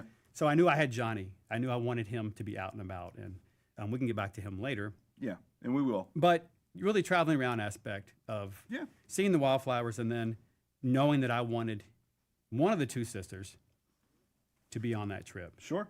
I really loved the idea of two sisters, an older one and a younger one. And I knew I wanted the younger sister to try to come save the older sister because she mentally would be less prepared to do that. And I wanted to put that focus on Anna. And I felt that would be better than the older sister trying to find the young one, which you see a lot, right? Yeah, I wanted this young girl to try to like, oh God, right? So that's where that came from, but we can get into those characters a little more specifically. Yeah, we will. And just so everyone's clear, we're gonna break we're gonna break down. We're gonna go through victim by victim, family by family member. We're gonna touch on a lot of things here. Ronnie, at the end, Ronnie also shared the story of the his Instagram, shared the post about this stream to his Instagram story. Yep. He took about like 8 to 10 questions that we'll do at the end. But we're going to try to roll through this because we don't want to sit here for 3 hours going through. Yeah. But we also, we want to make sure this was such a highly requested stream that, we want to make sure that we cover a lot of bases here and get you guys all the information you can. Yeah. One thing as a diehard fan of the original film myself and just a diehard horror fan in general, some things that I've liked that you have done is finding connections from our characters that you've created to the OG family members like Hitchhiker and Leatherface and Cook. Once, for instance, that I just think is super cool is the Polaroid camera. The camera that Hitchhiker has in the '74 film, he got that from Maria. Yeah. So those are the connections that I really dig, and like, how did you even think of that? Just it's so cool to me, man. The camera thing was actually very interesting because I knew I wanted Maria, this sweet, beautiful, hardworking girl who had worked her way from nothing. Sure. Finally got a chance to go to college. Their dad passed away a couple years earlier. Maria's working jobs, trying to take care of her younger sister, Anna, and her mother. Mm-hmm. She finally works hard enough. She gets to go to college, this awesome college, UT, right? And when she gets there, she wants to study photography. And her family had saved up money to buy her this camera. So it meant a lot. Right. Right. And she's out taking photos. Yeah. And unfortunately, she runs into Johnny. There's a saying like the wildflowers bring out rattlesnakes. That's what they do. Yeah. Because the rattlesnakes come to look for prey in the flowers. When you're walking around the flower, you have to be careful. Yep. And I always picture Johnny as that rattlesnake, right? Yeah. Maria just being there trying to take photos. But she had a camera. And there was one point in development where I was talking to Wes, and he was like, where'd she get this camera? And I was like, well, that's a good question. We should figure that out. And because at this point, we hadn't even designed what the camera looked like. Right. Right. And it was like just an object. Yeah. Because you have to design these things one at a time. And that's when I think either he or I were like, wait, that's the Hitchhiker's camera. right? Behind the scenes, that's what we wanted to do with it. But then we had to get Kim to say yes. So once again, there's another example of where you would expect to know from Kim. Sure. Turns out that is an incredible idea. And we're like, imagine that, because it's such an, I mean, it's the hitchhiker's camera, right? He carries it around, and it's so memorable. That whole van scene Yeah. with him when they pick him up. That is such a memorable scene from the film. So in order to for him to let us tie that to Maria and give validation to her character, Sure. that's an incredible thing to ask of someone. Yeah, just who saying created one this of is the like a biggest stream horror about. movies ever They're made. just going to talk about the And characters. he said yes. So And, like, it, the or else we history would of have had the to make a character, if that generic makes camera. sense. Sure. Right. So she would have always had a camera taking photos. How they but came to up be able to tie and that how they in, came up with the that's characters. just I don't think this seems like a remarkable content for stream. us. And just it's a saying. really cool feeling knowing that when you watch that movie, like, that's Maria's camera you got there, buddy. Yep. It belongs to Maria, asshole. Right? So that's a really cool feeling, I think. So Speaking of things that belong to Maria, by the way, here, there this you go, sorry. buddy. If you notice on the missing persons poster, it says brown satchel. This is it. This is the only one that we have, by the way. And look at you, our old lady blanket. Nancy's blanket is falling apart. falling down. It's falling apart. But this is her satchel, and it's the only one we have. And That is an original. it's been driving her. I've had it in my truck, in the front seat of my truck, for about a year now. I don't know what to do with it. So we should probably just, like, I don't know, give it away Yeah, to someone. maybe. That's up to you all, though. So you have to, like, coordinate. Sorry, social team. But we could possibly give this away. So you let us know if you think you want to maybe win this or something, because this did belong to Maria. It's actually hers. Wait, what's in the pocket? Okay, nothing. It's beautiful. So anyway, it's a really cool bag. It is. We're not going to tell you where it came from, but other than Maria. So anyway, that's her bag. So if you're wondering why we have a woman's satchel next to us. So yeah, let us know if you think you want to win that, and we'll try to think of something cool. Unless it's also teams like, Ronnie, shut the hell up. Yeah. But yeah, proceed. But so let's start going through the victims in a little bit. All right. These are more generalization questions about the victims, and these are things that I've kept my eyes out on. You, the community, the last couple of years, I've seen all these questions. All of us here on the community team have seen it. So luckily, when I tell you things like when we tell you on Reddit, we'll notate it, we'll pass it along. We mean that, and this is And a they're prime. passing it along to me. Big respects to Andy. And they're man, like, Ronnie, give us an answer. for dealing with the Reddit people. Yes. Confirm. Do I pass things along to you? For the record, Andy does come into my office routinely and be like, hey, man, you got a minute? Right, and that minute's usually about an hour. And he's like, I got a couple questions. Here's 700 of them. And I'm like, Andy, I appreciate it, bud, but But bro, I got like 500 lines to write. I Get the usually hell out say, of my office. I'll get back to you. And therein lies the problem. I don't get back to him. Or I get back to him with like 2 answers out of like 700. So don't yell at Andy if he can't get you the answer you want. You can yell at me. Because he's trying. I do. We try. We all do. But always keep that feedback coming on all our socials. Sid, Jet, myself. We're always listening. We're always passing it along. So What, feedback? Yeah, always. Or questions? Questions, feedback. Yeah, no. All I like of to it. mess with Andy. So But let's see. Let's move on. who we got first? So this is more of a generalization question, but Yeah. as far as like we know our victims outside of Anna, of course. Went to the University of Texas. They're students at the University of Texas. How did they all link up? Like Leland, Sonny, Julie. Who met who first? Like who's in the clip? Like how did that all come about? Yeah. Let me rewind just for 1 second. Sure. So on those trips, Yep. I went to several towns in the Southwest. I was trying to find the home where these girls lived, like the perfect town in real life where Anna and Maria could come from. Sure. So there's like Medina, there's like Bandera, Uvalde down there, and there's a section. There's a heavy population of Latinas. And when I went there, I didn't know that. And I spent several days in that town walking around, just taking photos and chatting with anyone that I could. Sure. And it's a small town, so they knew I wasn't from there. So eventually you talk to conversations about like, hey, the antique store owner or some coffee shop or a cafe and a waitress. But the one story I routinely heard over and over and over especially from young females. It was really strange. It was mostly young females about how they were in a single parent home. Their parents had moved here from Mexico, and they had to help support the family. Yeah. And there was this common theme over and over and over. I mean, I probably heard 10 different stories out of 60 people I spoke to. So no matter what the job was, there was a consistent theme about that girl in high school having to work a job just to help support their mother and their younger sister because the dad had died earlier or they weren't around. And it was a kind of an amazing thing, and that's where Anna and Maria came from.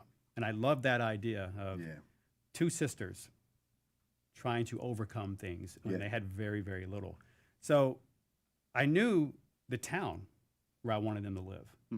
That's about 100 miles away from Austin. So I knew I needed to get them to Austin to go to school to meet all of her current friends. So a lot of people are confused about Maria and Anna. Anna's back home. Yes. So Anna still lives back home. She just now graduated. Yeah. So she doesn't, I don't want to say this yet. We'll get to her in a second. But Maria goes off to college. Yep. And it's there that she meets the current group of victims that you know and play as in our game. In particularly, she met Leland because Leland's high school mascot is actually Coyotes. So in our game, Georgetown Coyotes. In real life, not so much. Uvalde is Coyotes. So she sees Leland. She sees Leland with his Coyotes shirt on. She's like, "Take that off, dude. You're not the Coyotes. We are." Like, no, bro. You know. And she competitive spirit. Yes, she gets up in his face, kind of like in a joking manner, and he's like, "Who is this girl?" Right? What do you mean, take it off? And then he's like, "Oh yeah, you go to school there." And that's how they met. Really, was just Maria confronting Leland about some silly shirt, a mascot he had on his shirt. You know, it's a jokingly kind of thing. And then they slowly became friends. And Leland said, "Hey, meet my other friends here." You know, so Leland had already known Julie and Connie and Sonny and stuff like that. So really, so they were already a little click on. Yeah. So Maria was introduced to them, and that's how they got to know Anna. So Anna is basically the little sister. Yeah. You know, so, and of course, that's when they meet Danny as well. Danny's part of that group, and that's when Danny and Maria meet, and they start talking about their past, and they kind of hit it off and kind of fall in love because they have similar upbringings, which we'll get to in a minute. But that's really how they met. Sure. So meanwhile, Anna is still back home. She doesn't get to go to college yet. She may not ever get to go to college. You know, the family saved that money for Maria, not Anna. So there's a whole story about Anna here that we'll get to. But yeah, that's kind of how they met, was because he had the Georgetown Coyotes jacket on. Yeah, and the level of responsibility that comes with that for Anna too. You know, it really makes sense for the character and of the groundwork of how she was created. How tough she is. Yes. Yeah. Yes, So. absolutely. And I think she's definitely one I think a lot of the community gravitates to. How can you not? I mean, literally, how can you not in my life? Well, wait, you'll hear more today, and you'll. Really I'm not dying inside. So. I actually think this is interesting now. She'll actually get some going more into the sympathy story. votes today. Yeah. One other thing I want to touch on real quick. We'll do this real quick, and then we'll get to victim by victim. It's kind of cut from the same cloth as the hitchhiker's camera that he got it from Maria. Another thing that I like that you did that connects to the first film is the setup for our victims, how they got there, and the usage of. Well, actually, why don't you just tell the story? I don't want to spoil it. We have maybe shared this in a hub post a couple years ago. I'm sure some of you already are aware of this, but some of you I bet are not. The setup of our game, of how the victims got captured and all that. Yeah. So when I was talking to Kim about the story, I told him just flat out from the beginning, I go, I don't want to just do the kids ran out of gas, right? I don't want them to meet Leatherface, and that's how it happens, or the hitchhiker. Sure. That's why I want Johnny to go out, take the focus away from the house.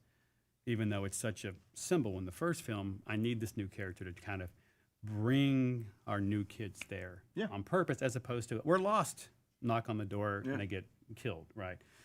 And he was like, okay, that's interesting. And I was like, that's where the wildflowers come in. That's where Maria comes in, and that's where we have this stalker, serial killer version of Ted Bundy and Richard Ramirez and all these other weird serial killers mixed into this person who can go out and do these things. And he's like, I like it. And And he's like, so how are the kids going to find them? And that's always Great a question, tough thing to do. It is. So the investigation goes into Maria. They find her car on the road where the house is.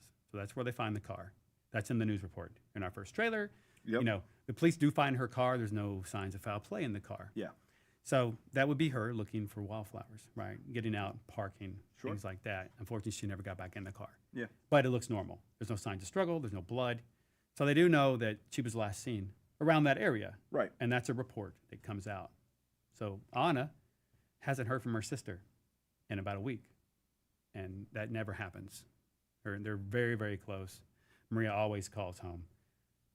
Even Leland and Danny and all those people, Connie, they haven't seen her, you know. So they're like, something's weird here. And Anna is taking the responsibility of saying, this isn't right. Like, I'm not just going to sit here 100 miles away while my sister is missing. And that's where the younger sister getting the courage to, like, go find her older sister. Because it'd be easy to just sit 100 miles away and go, I don't know what to do, Mom. What are we going to do? Let the police handle it. But she's not. 'Cause that's not Anna. That's not in her DNA at Yes. all. Yeah. So she's like, no, we're going. Yeah. So she calls her friends. She calls Maria's friends and go, have you seen her? Anybody heard from her? And they're like, no, we still haven't heard from her. So Anna says, you know what? I'm coming and we're going. And it's Anna that initiates the thing. So Anna's not at college. I've seen some people think that. Yeah. Anna's back home 100 miles away. Correct.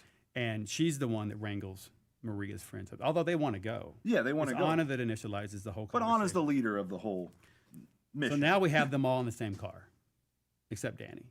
Right. So Danny's different. So And we'll get to that, why Yeah. that is later. So then they're going just based off she was last seen in Newt. Her car was found on this road. And as you know, in any small town, the first place you go is the gas station. You always stop at a gas station if you need directions. Especially in this time. Yeah, or the police Even station. nowadays. Or yeah. a police station. Yeah, especially in a small town, there ain't a whole lot of structures, Absolutely. right? So they had a game plan and a direction to go to. So they weren't just hunting blindly. And that was very important for me. I didn't want them just to stumble upon a location. So when they get to the gas station, the cook realizes, he sees the missing persons poster that they hand up, and he knows who they're looking for. And the cook's like, here we go. Once again, I got to clean up everybody's mess. So it's that point where the cook goes, you know what? My guy Cook. I think I recognize her, kinda, maybe. You know, I tell you what, though, it's getting dark. I live up in that house. I got a campground out back. People use it all the time. It's safe. How about you camp there tonight, and then tomorrow, I'll see if I can't help you. I'll take you into town or whatever, you know, whatever spin, whatever snake oil salesman he puts on the spin, right? He's they good go, at that. Yeah, they go camping at the campsite you see in the original film. And that's what I was. That, you know, Kirk and Pam walk by. Yep. And you can see a little watch hanging there. You can see some remnants of a tent. Yep. It's only a few frames. Yeah. You know. So the family, once they're camping, the family kind of comes out and ambushes them and drags them back in the house and captures them. So that's kind of how our story kicks off.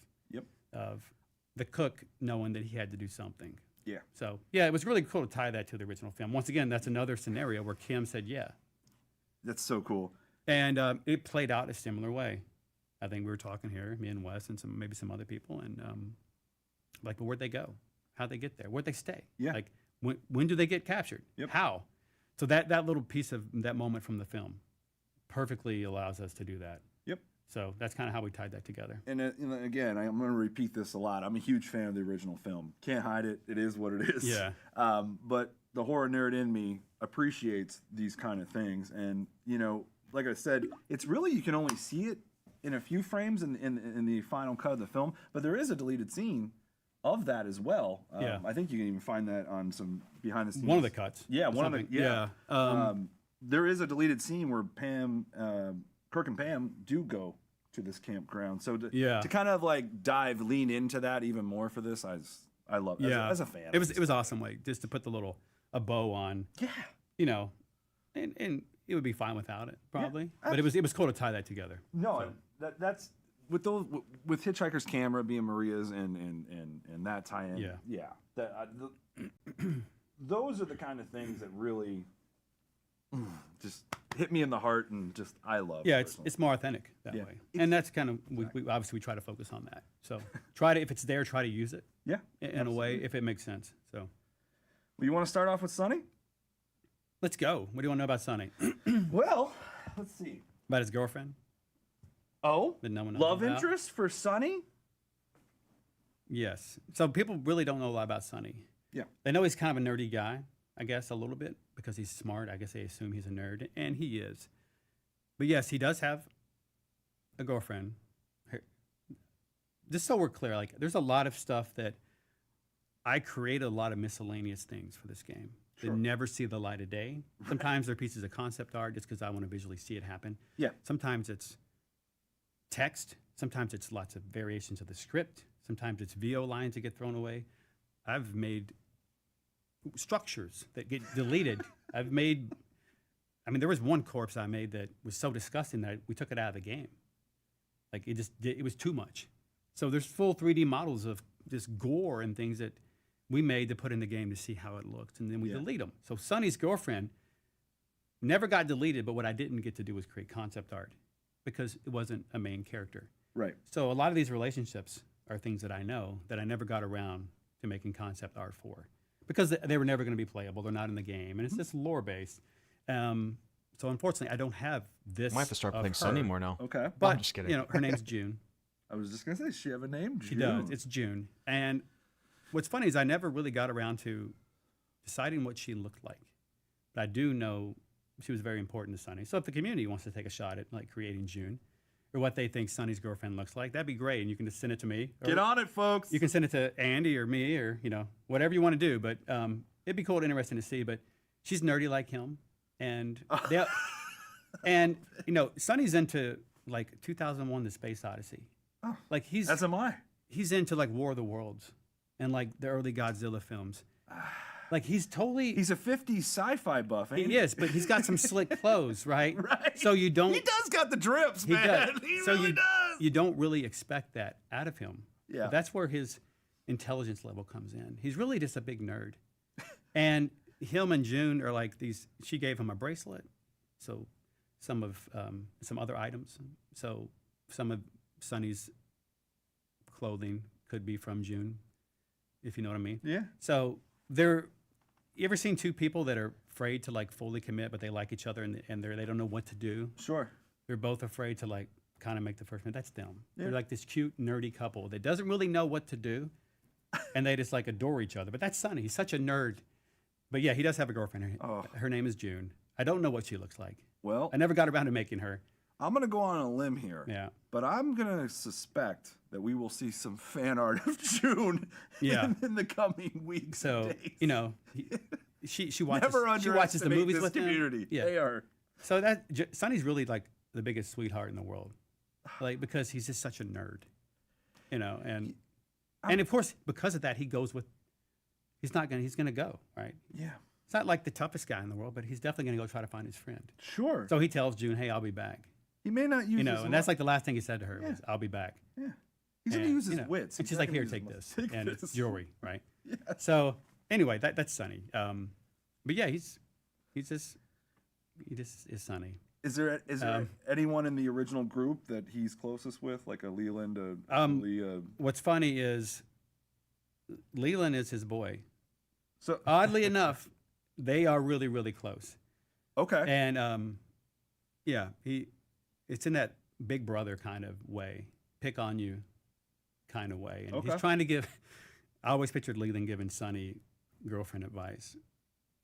Like, come on, dude, just talk to her. Like, what are you waiting on? Imagine like talking to the guy who doesn't want to make a move at all. And Leland's just like, whatever, dude, come on, bro. Just make a move. I just visualize that in my head, and it's like absolutely perfect. Because whatever advice he gave him would be wrong. Right. We've seen that in every movie, right? Where it's like, oh, just do this, man, and they do it, and the girl laughs at them, right? Yeah. You think the wrestling jock from Georgetown, Texas would know, but and then June kind of laughs at him, like, quit being stupid. Quit listening to Leland. Quit being dumb. Where'd you get that at? So that's how they're dynamic. Leland told me, well, stop listening to Leland. Yeah, but I think you can see where that goes. Yeah, for sure. But I'd say they're definitely the closest, Leland and Sonny. That warms my heart. And it's cool too because they're kind of in a sense polar opposite. One's kind of a jock, and then or not kind of. He is. Yeah. He's an established jock and wrestler in Georgetown, Texas. And Sonny's, the one that uses his wits and his brain to beat you, not his muscles. So it's the contrast. yes, And that's why it works. yes. If there was another nerd, I wouldn't want him and Sonny to be friends. No, that'd be obvious. It'd be obvious Yeah. in a Yeah, so a lot of these things I've never just told anyone. These are all these things that help define the character as we're making them and to help me figure out who they are. So, and he's hearing it for the first time too. Yes. So It's very true. I wanted to learn just like as you guys are right now. So, this is so far this is a lot of fun. I'm having a blast, guys. I can't even tell you. Let's move on to Julie. Julie, here we go. Who I Julie? lived in Los Angeles and California for 15 years myself. She is a sporty SoCal girl. you kind of have to be. Yeah. Voiced by the great Scout Compton. Yep. Who's also a California type of girl. Absolutely. Yeah, So as far as Julie, let's see what we got here. What do people want to know about Julie? Well, I would say from what I see around our community, I feel like she's the one I see most requested more info on. Not, it's not that we haven't tried to give more info, but I feel like that there's a sentiment that, gosh, we really need some more about Julie. What makes her tick, some coming of age moments to make her who she is and stuff like that. She definitely has that, because what you see now is like this confident Julie. She's beautiful. She carries herself well. Yep. Right. She's tough and strong, and on her appearance, if you just look at her appearance, you would think that she's never had any problems. Right. Right. Yeah. Like she looks very confident in the way she carries herself. Sure. And even her VO lines are like that. There's not a lot of self-doubt in there. But that wasn't always the case. I always pictured Julie as the girl who got hurt and then recovered and said, no, I've had enough. So, as a freshman, she was dating a senior, and they went to prom, and then he graduated and left and never talked to her again. Julie. Just left Julie in the dust, went to college, nothing from her, just completely gone, out of her life. Well, like this happens a lot. Julie girl, you much better off. Exactly. So the Julie you see now, so then she tried to find herself. Like, I'm never going to let that happen again. I'm not going to let some dude do that to me ever again. And part of her soundtrack in the playlist, 2 of her favorite songs are about that. They're about overcoming that and becoming a new person. Yeah. And not letting a guy ever do that again. Not a girl or guy. Sure. Mess with your emotions, make you feel that way, put you down, use you. Mm-hmm. So out comes new Julie out of this world. And she starts dressing more confident in the way that she knows. Like, she's like, okay, I'm going to start showing off. I don't care. I know who I am. Yeah, I know who I am. Yeah. And I want you to look at me and like me, because you're not getting me, kind of thing. Right? And that plays into her relationship with Leland. Where, so when you get to him and you ask me about him and Julie. Yeah. Well, we can. Julie does like him, but she's not ready. She's trying to make him earn it, kind of. Yeah. Like, no, I've been down this road before. I dated the king of the school, and he left me in the dust after he took me to prom. Like, you could be that same thing. And that's what she sees in Leland. So she likes him. She likes him, but there's still that little fear and doubt in the back of her head. Yeah, because she doesn't want to commit. Like, she doesn't want to be like, yeah, I'm in it, and then be afraid to get hurt. So Julie is very closed off for that reason, because she's like, no, I don't want to go back to that. And if I put up this wall, I feel like we're in a soap opera here, but if I put up this wall, you can't hurt me. The days of the Texas Chainsaw Massacre. Yes. So that's her story and how she kind of evolved into the Julie you see now, which is why I really wanted Scout to do her voice, because when she did Scout a hell is of a super job. confident. Oh, yeah. If you've ever been around Scout, she's confident.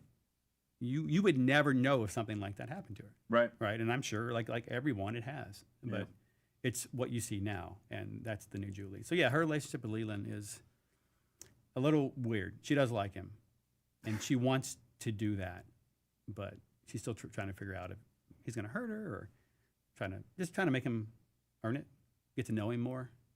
But he's like, no, he loves her. Like, he's all in. But Jules. she's like, hold up. Not so fast. I know, yeah. Yeah. So a lot of Julie came from that little relationship moment.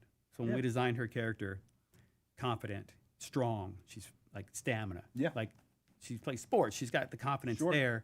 So we just needed to know how she got to that part. And she got there by being stepped on and kind of used by this guy. So there was, fall for the high school senior.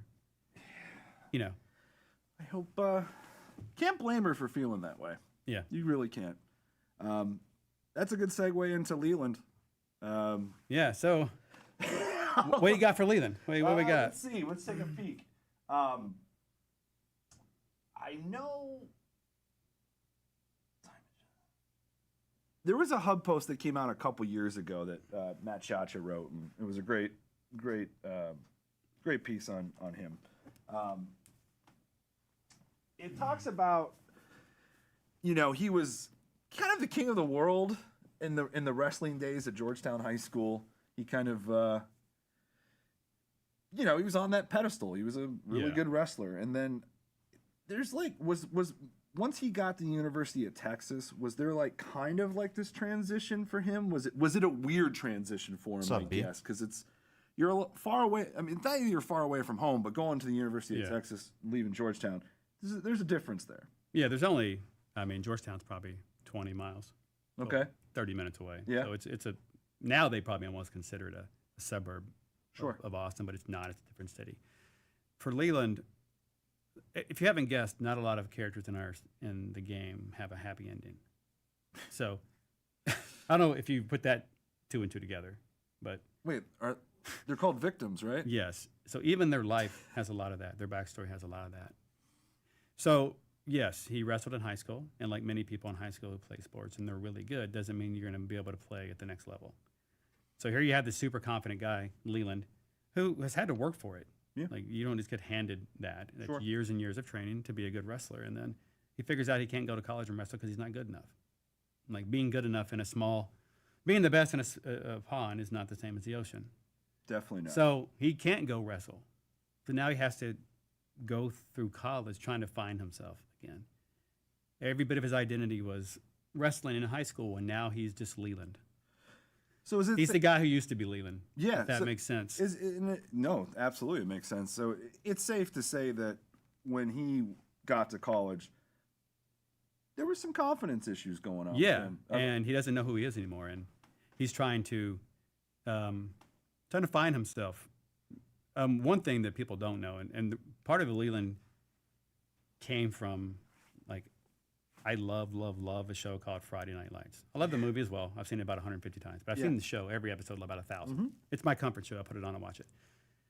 There's a character named Tim Riggins, who, if you Google him, every girl will know who that is, and half the guys will.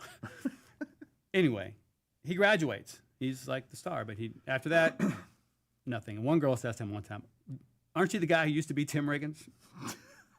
And he's like, "I'm still Tim Riggins." Or how's it feel to be the guy who used to be Tim Riggins, right? Because he was so popular and such a star, and now he's not. And that's Leland a little bit.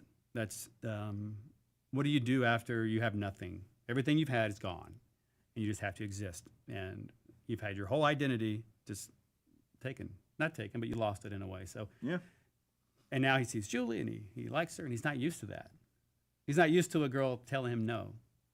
He's not used to some beautiful girl like Julie saying, "Dude, he's what?" not used to rejection. He's not used to being the best wrestler on. He's not used to losing. Yeah, he's not used to rejection. But in a way, he's just as fragile as anybody, and that's why I needed him to fail at college, so that he can just be Leland and not just continue that star wrestler, has it all. I needed him to get turned down by Julie a little bit. Well, just in my head to help define the character. And to give Julie more power. To keep that power dynamic of try this again. All right, guys, I'm just to watch him real quick. One day when I think you've really bad earned right now. Give me a sec. Kind of thing. Right. So that's Leland in a way. It's, just a high school kid who had it all and just has slowly realized it's over. Yeah. Which, believe me, that's not just related to athletes. Yeah. That's half the kids that go to college, whether you're in band. Oh, absolutely. Or you studied art in high school. or whatever it is. And you Oh, yeah. figure No, out I when you can go to relate. college. I don't you're- look like it now, but I was Yeah. a really good athlete in high school. And then when you go to college, and it's either maybe you do make a team and when you ride the bench. Yeah. Maybe you're the worst player on the team now when you were the best player in high school. Yeah. I can relate. I was humbled. We're both sitting here for that reason. Yeah, absolutely. I can totally relate to Leland. It's one last thing on Leland. Back to him and Sonny. He and Sonny Yeah. being very tight. When he was going through these transitions and these confidence issues, did he speak to Sonny about that? Oh yeah, and what's funny is Sonny is like, dude, why you listen to you complain? You had it all, dude. What are you talking about? Like, I've been on like 2 days my whole life, right? So it's like, why am I helping you? You know, it's like it's totally just this dynamic of why are you complaining? Right. You've had it all. I've never had it. You know, and there's that dynamic back and forth. Where Drink too much water. it is man. funny to hear like Drink way too Sonny much in my water. head talk to Leland I'm and like give him advice. Because now Leland, in a way, is on a level playing field yes. with Sonny, and he's not used to it. So That because it's got to be so unique for each of them. Like Sonny, what do you mean you're coming to me? yeah, I should be coming to you. What are you talking about? Yeah, bro? so it's very weird, kind of funny dynamic between the two. I love that Yeah. so much. It's very unexpected. I'm sure people didn't expect them to be friends. So Yeah. I think you can make a whole show out of them. What are you talking about? They're still talking about Leland and We Julie, need right? it. Yeah. All right, let's move on to our next victim, Connie, from farm town in Illinois. Illinois, right? I got that right, don't I? You are correct. Yeah. Paris, Illinois, Yeah, not Paris. Paris, France. Yeah, Paris, Illinois. Farm It's a real town. place. Yeah, it is Didn't a real know. place. Not much there. Not but much. And so that probably put her in a little bit of a box growing up, a little bit. Yeah, I think when people think of farm girl, like, oh, she wasn't oppressed. Right. She wasn't like, oh, it's the preacher's daughter or the farmer's daughter. She has to rebel. That was never her, and that was never her relationship with her parents. So it wasn't like I have to be a good girl, so when I get to college, I'm gonna be bad. It wasn't that dynamic. It was just I spent time growing up on a farm, and she's in the middle of nowhere. Yeah. I mean, it's a 30-minute drive just to see her friends, like to get to the school. It's if you grow up on a farm and you have to work physically, like manual labor for everything. Hey, fix this, fix that, fix this, and you're relying on your crops or whatever to buy you things, right? Sure. It's a hard life, and that's what kind of gives her ingenuity of how she can fix things, and she's very crafty and smart. So even though she's this stunningly beautiful girl, like she's got that work ethic, and she can just be covered in dirt and be okay with it because she knows like the value of hard work and growing up on a farm. But it was never, my dad won't let me date, or my dad won't let me do this. I can't wait to leave. Okay. It's more about just imagining her thinking, is there more out there? Right. A lot of Self-discovery, if you will. yeah, a lot of small town kids you don't get to see. You see movies, you see magazines. You like, there's another world out there for me. If I can just get to college in a big city, I can get my life going. And really, that's Connie just wanting to get out and explore and get her life moving. She feels like, okay, I got to get out of this farm. It's not because she hates it. Yeah. It's not because she feels like her dad's like, be home by 8. It's not that at all. Like, perfect relationship with her parents. She loves them to death. But it's just, I got to get out of here. Yeah. I can't wait to go to college because I know there's something more in this world for me. Can totally relate. So normally that'd be a happy story. Yeah. Like I said. Sure. Like, she works hard, does all the right things, gets to go to college, her dream school, gets to go to Austin, big city, infinite possibilities. Her whole life's ahead of her, and then just kind of made the wrong friends. Right. It's bound to happen. But yeah, so that's Connie. And, people always ask, I was never going to say this because it's just for me personally, but people want to know who her boyfriend is. Okay. Yeah. Actually, I see it all the time. She likes a girl. There's a girl in her high school that she really likes. And go Connie. She did. And she had to leave her behind. That was her girlfriend didn't get to come. So Connie had to choose. stay behind, like a lot of people do after high school. Do you Sure. stay behind for your high school sweetheart and derail your life? Or do you leave them? And that's I didn't see Connie's that story, coming. but she's been trying to get out of this forever. And, you know, she had another guy she was interested in too, but Everyone thought it was she like just became Leland friends and with this Connie. girl, and it grew into more than that. And Safe to they say just she did fell each in love other. with this girl? She did, and then she had to make the decision to leave her. So once again, all of our characters have to do something.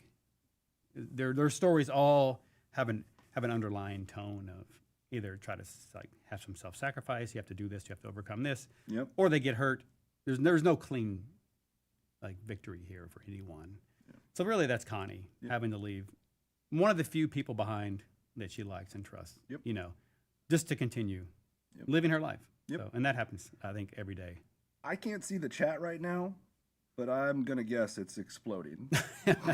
About Connie? Yes. Yeah. That's So I like that about her. okay, good. Yeah. So Connie is not maybe, I don't know what people thought, but you know, she's definitely maybe not that. So yeah, I love that. Visually, I wanted her to blend in and to just, obviously she's beautiful and like she's just perfect, everything about her.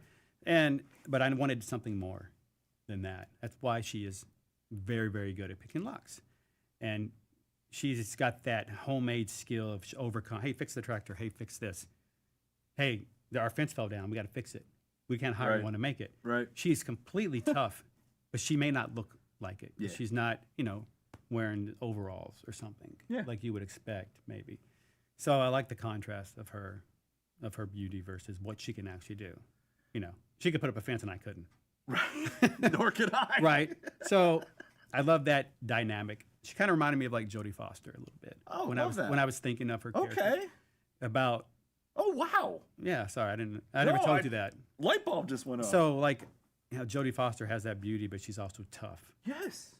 And that's kind of part of her vision I had for Connie, a little bit awesome. of, because I've always loved her and I felt she Same. always plays these tough characters, like even like in Silence of the Lambs. Yeah. Right. Just because it came on the other day and I was watching it, but I was like, yeah, that's what I wanted a little bit of, but I also needed her to make the That is sacrifice super of cool. a little bit, not just, oh, I'm going to college.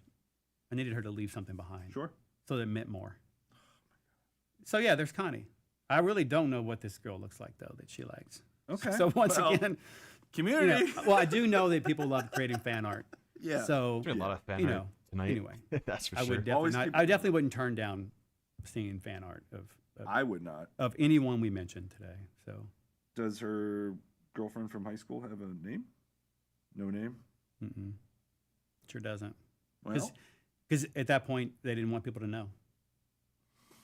that makes sense. So I was never going to say it Yeah, because it was kind of a secret. that's cool. So Cap off Connie. Is there someone? Kind of the same question for No. we have for Sunny. Is there anyone in the group that she's the tightest with or anything like Anna, Anna? but she doesn't. They're so far away. She appreciates. I mean, obviously Maria. Yeah. But she sees some of herself in Anna and Maria. Because she knows where they come from. She knows how hard they had to work to get here. Right. She relates to them on a mental level because of that. Yeah. Like- And plus of Anna kind of planning this whole thing to go Yeah. find Maria, and they had that road trip there. Yeah. Safe to say, And Connie's like, that's I'm my coming. girl. Yeah, because you know Connie does talk to Maria. I mean to Yeah, Anna. They'll sure. call each other. Got and it. Stuff. She'll say, "Hey Maria, how's your sister?" And you know, so it's a kind of a little sister relationship. But she does see a lot of herself in Maria and Anna. So yeah, I love they it. share some of the same traits. All right. Yeah, Well, and we may actually have more questions for these characters at the end. I Yes. can't remember. yeah, so we may. If we went over your favorite character and you didn't get what you wanted, your question may be at the end. I don't know. Yeah, we'll So, see. All right, moving on to Anna. Anna, yeah. So you touched about Okay. Go ahead. Just I know how much this character yeah. means to you. So anyway, go once for it. again, when I was traveling around the towns, and I found consistent themes between Maria and Anna and real life people that Yeah. were there. I knew I wanted the younger sister to try to save the older sister, Yeah. and to be courageous and brave. I just love that. And a lot of people don't know that Anna, you're going to be floored. She's a cheerleader. Yeah, Anna's a cheerleader. So Really? yep, for the football team. Didn't think Anna was a cheerleader, did you? No. I know. Not at all. And of all the fan art I've ever seen of her, I've never seen anyone, or even the backstories, think that she was a cheerleader. Her boyfriend was a star player on the football team. Okay. He went away to college and left her. He got a scholarship. She can't go. He said, "Come with me." She's like, "Where am I going to live? I can't live in your dorm with you. Yeah. And I don't want to hold you back." Yep. So once again, Anna, who lost her dad, Yep. a couple years earlier, her and Maria did. Her sister goes to college. Her family saves up money to send Maria to college, like partial scholarship, but family had to spend money. Anna loses her boyfriend, who abandons her as well and leaves. She too chooses not to go with him, and now she's still just stuck at home. And she has no prospects and doesn't know what she's going to do with her life at all. So she's seen all these people leave her life.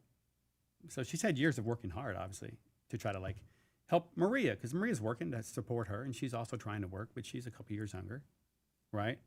So you got this younger sister who is looking around going, when's it my turn? And it ain't. And it's never her turn. Poor. And that's like, I love that's- Anna so much. that's part of like I said, there's no happy endings. Yeah. Life doesn't have that all the time. Yeah. And it certainly doesn't have it for these characters. So, that's just, she can't even get to the next stage. At least Maria gets to go to college.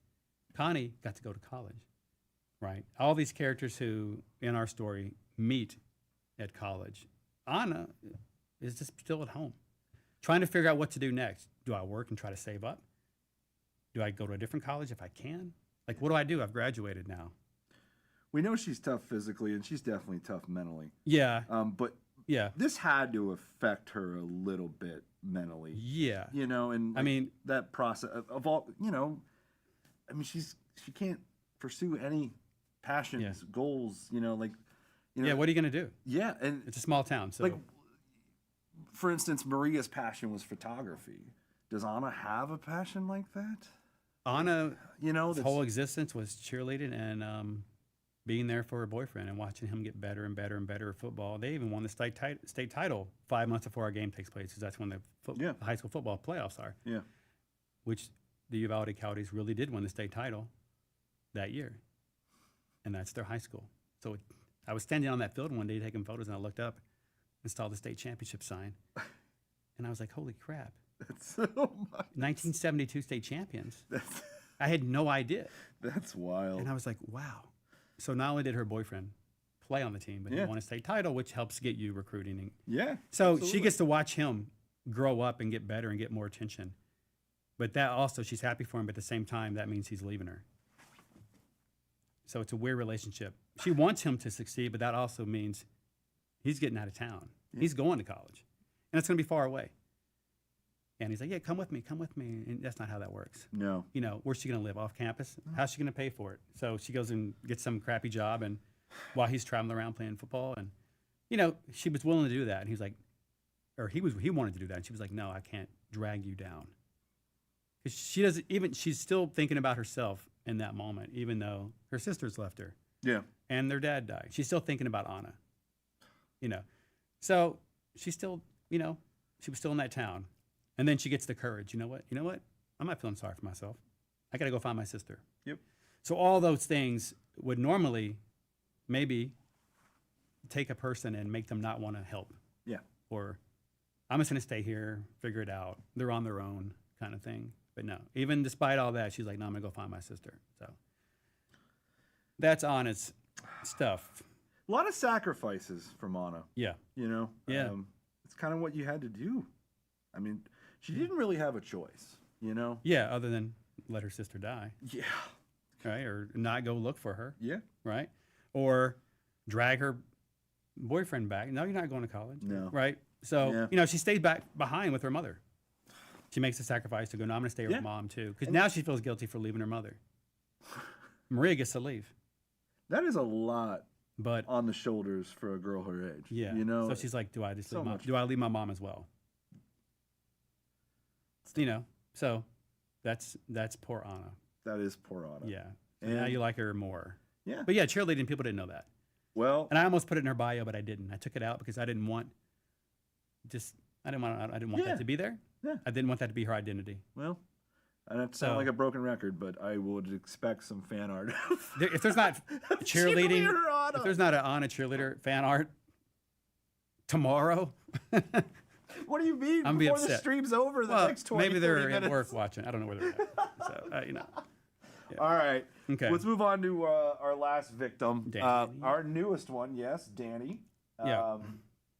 Love his backstory, and I'm excited to hear more about Danny. I really what we know about him, I think, struck a chord with a lot of folks in the community.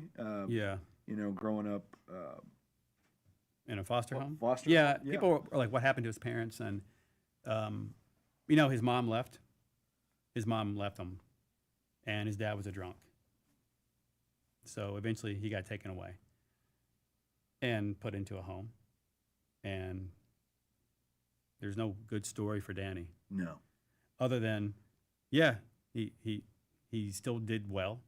There's programs within foster programs that let you go to school, right? They pay for your college, so that's a thing that happens. So he gets to go to college, but that's at the expense of his shitty life, Yep. right?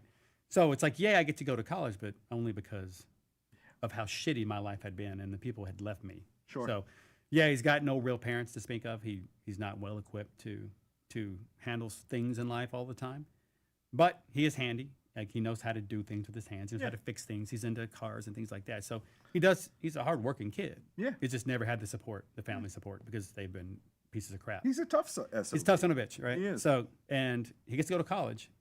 And then when he meets Maria, that's when, because of her dad passing, they kind of find some comfort in each other. So he meets them because I think immediately he met Leland, like in that group. Okay. And, you know, because, hey, tough guy wrestler, blah, blah. And they, you know, they're just hanging out, being bros. And then that's when Leland meets Maria. Danny's like, who's that? She's the most beautiful thing I've ever seen. Come on, dude. Hook me up, right? Like, so that when they met and started talking about their backstory, immediately, you can just tell. You see it in their eyes. You know, they just knew.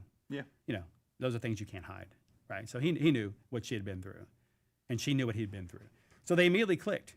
So yeah, her and Danny met because of their tragedy, I would say. Yeah. You know, It linked them together. yes, it gave them a reason to keep chatting. Right? So where are you from? Where'd you go to school? And he's like, well, I did, but I didn't. Where you live? And she keeps prodding and prodding and prodding. And finally he's like, listen, I ain't really got a home. Right? I came from a boys' home. And my parents left me. Is that what you want to hear? Like, because, you know, she's interested in him and she wanted to know all about him. What's your parents' name? You know, blah, blah, blah. Right? Yeah. Because that's what you do when you meet someone. You're Of excited course. to get to know them. Of course. And then she's like, oh, I'm sorry. I didn't mean to do that. And then she's like, well, my dad passed away too. And so there's that link. Yeah. So and her opening up probably allowed Danny to open up and yeah. So then people also want to know how he got to the slaughterhouse or to Nancy's place. Yes. And how he didn't go. Yeah. And I've also seen why he didn't go on the wildfire. That's what I'm saying. Yeah. Oh yeah. So why didn't he go on the wildfire trip? What wildfire? It's because he didn't think to do so. You don't expect the person that you're seeing to never come back. Yeah. To drive around towns and take pictures of wildflowers, you wouldn't think, I better go with you and safeguard you. Yeah. Right? So it's one of those things where you say goodbye to people you love every day and you expect them to come home. Yeah. It's like, I'll be back in a couple of days. And he's like, want me to go with you? He's like, oh, no. Yeah. No, don't worry about it. I needed to take photos. I want to do it. It's like a me trip. Yep. You know, I want to just exist. And he's like, okay, that's why. There's really no crazy reason other than the fact that He was just letting his girlfriend just was it's not going on a it's trip. not a dangerous trip. Yeah. It's just driving around taking pictures of some hill wildflowers. country. Yeah. Taking pictures like people do every year during that time. Yep. But the reason he's not with the group of kids On the road trip, yeah. when they go to find, because he already left. So he left before Yeah. our other victims Yes, did. because he wasn't going to wait. Wow. Anna's like, I'm coming. I'll be there in a day or so. And he's like, I'm not waiting. I'm going there now. I don't care. I'll meet you there. Right? I'm not waiting. My girl's missing. Yeah. I've waited long enough. Don't blame him. I would have done the same thing. So if you notice on Nancy's map, behind her house is a salvage yard. Okay. Mm-hmm. So if you, Matt can attest to this. One trip in particular in Texas, we noticed a lot of houses that were houses, but behind them were either junkyards or salvage yards. Yeah. And that's a typical, like if you look up junkyard or salvage yard, it's usually owned by like a family or something in a small town. It wasn't always a place of business. It was a family who started a business, who lives in the house, and now behind them, hey, yeah, go back there and look if you need a fender or something for your car. So Danny knows that her car was found. He knows the police found her car, but he doesn't know where it's at. And the police aren't talking to him about the investigation. So in his mind, he thinks if I check salvage yards, maybe her car's there. And maybe I can find something in it if I can sneak in. So there's only a couple salvage yards in town. Obviously, the family's not dumb enough to leave her car there because they don't have it anyway. But in his mind, he's like, okay, where can I find clues? Where do I even start? Yeah. If no one's helping me. Yeah. You know, he didn't go to the gas station first. Like he just went in town and they're like, yeah, the salvage yard out on 402. He sees her house. He sees the backyard, obviously. Salvage yard. So he knocks on the door and is like, have you seen this girl? You know, and then that was going to lead to, yeah, I'm looking for her car also, blah, blah. Right. So really that's how Danny makes that connection. It's a prayer. It's a shot in the dark. Yeah, it's a shot in the dark on, he doesn't even know if it's going to work. So yeah, he leaves before the rest of the kids because he refuses to wait. So I think it's time to move on to family. let's do it. All right, let's roll through. Family time. Let's go. This was this question I believe was from someone. How much, Gordon? Who's the most sympathetic of the family? The cook. Yes. I mean, I think most people would agree that the cook, because he shows it in the original film. Yep. He even tries to warn the guys, you know, Jerry and Kirk. Yeah. You don't want to take those girls around that house, right? He tries to talk them out of it because he just doesn't want the trouble, right? And he feels sorry for the girls in a way. And I don't think he feels sorry for the guys. I think he's like, don't take those girls up around that house. They don't want to be there. So he's the most sympathetic, but why Because does he's the why does he show the most animosity towards the rest of the family? So yeah, that's another question. Why is the cook? Because he's dealing with a bunch of idiots. Bunch of bullshit. If you're 70 years old or whatever the age is, and you've been dealing with these idiots for the last however old they are, so imagine like a dad Well, bash that Johnny upside is gone, don't who's just had enough, or a grandpa who's had enough, or anybody who's just had enough of all the idiots that are around him. So if it's not the hitchhiker causing problems, running around doing God knows what, guy, hitchhiking Chuck. around, digging up people.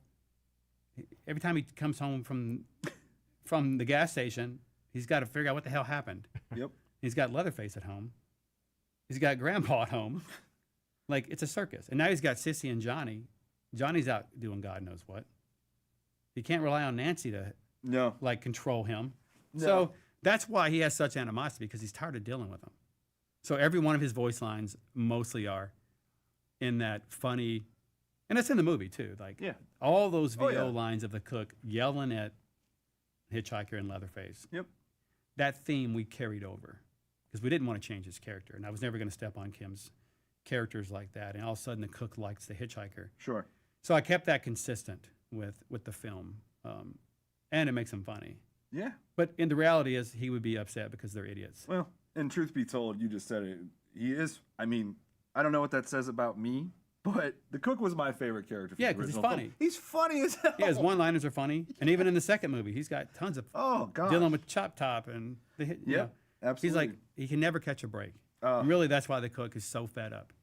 He's just trying to run the gas station. Yeah, they're eating people. Yeah. But at the end of the day, it's a business, and he's trying to run a business. And business is good. And he's got idiots. He's surrounded by idiots. So, in a nice way, right? Of course. Every day is something new. So he's had enough. Yeah. So that's why he's so mad. Well, I wouldn't want it any other way. We're gonna break down. Let's break down the three original family members that we had that you created here. We got about probably 20 minutes or so left. I don't want to rush through this, but at the same time, we are kind of on a clock here. Let's start off with Sissy. I know she's one you had a blast with her conception, and you know, there's a lot of mystery and unknown things about Yeah. her, you know, and that's kind of how it's supposed to be, is the way I've always understood it. But man, just speak at length on Sissy and give us any anything cool you could. So Sissy came from Kim's character Bible. He had a name and he had a paragraph. So if you don't know about Kim's character Bible, it's a book. We call it the character Bible. Yeah. Of all the characters he's created for the franchise, especially the first film, and all the characters that you never saw in the first film. So this character Bible goes back legit 50 years. Oh yeah, and there's a lot of characters he wrote for the first film that aren't in the film. Right.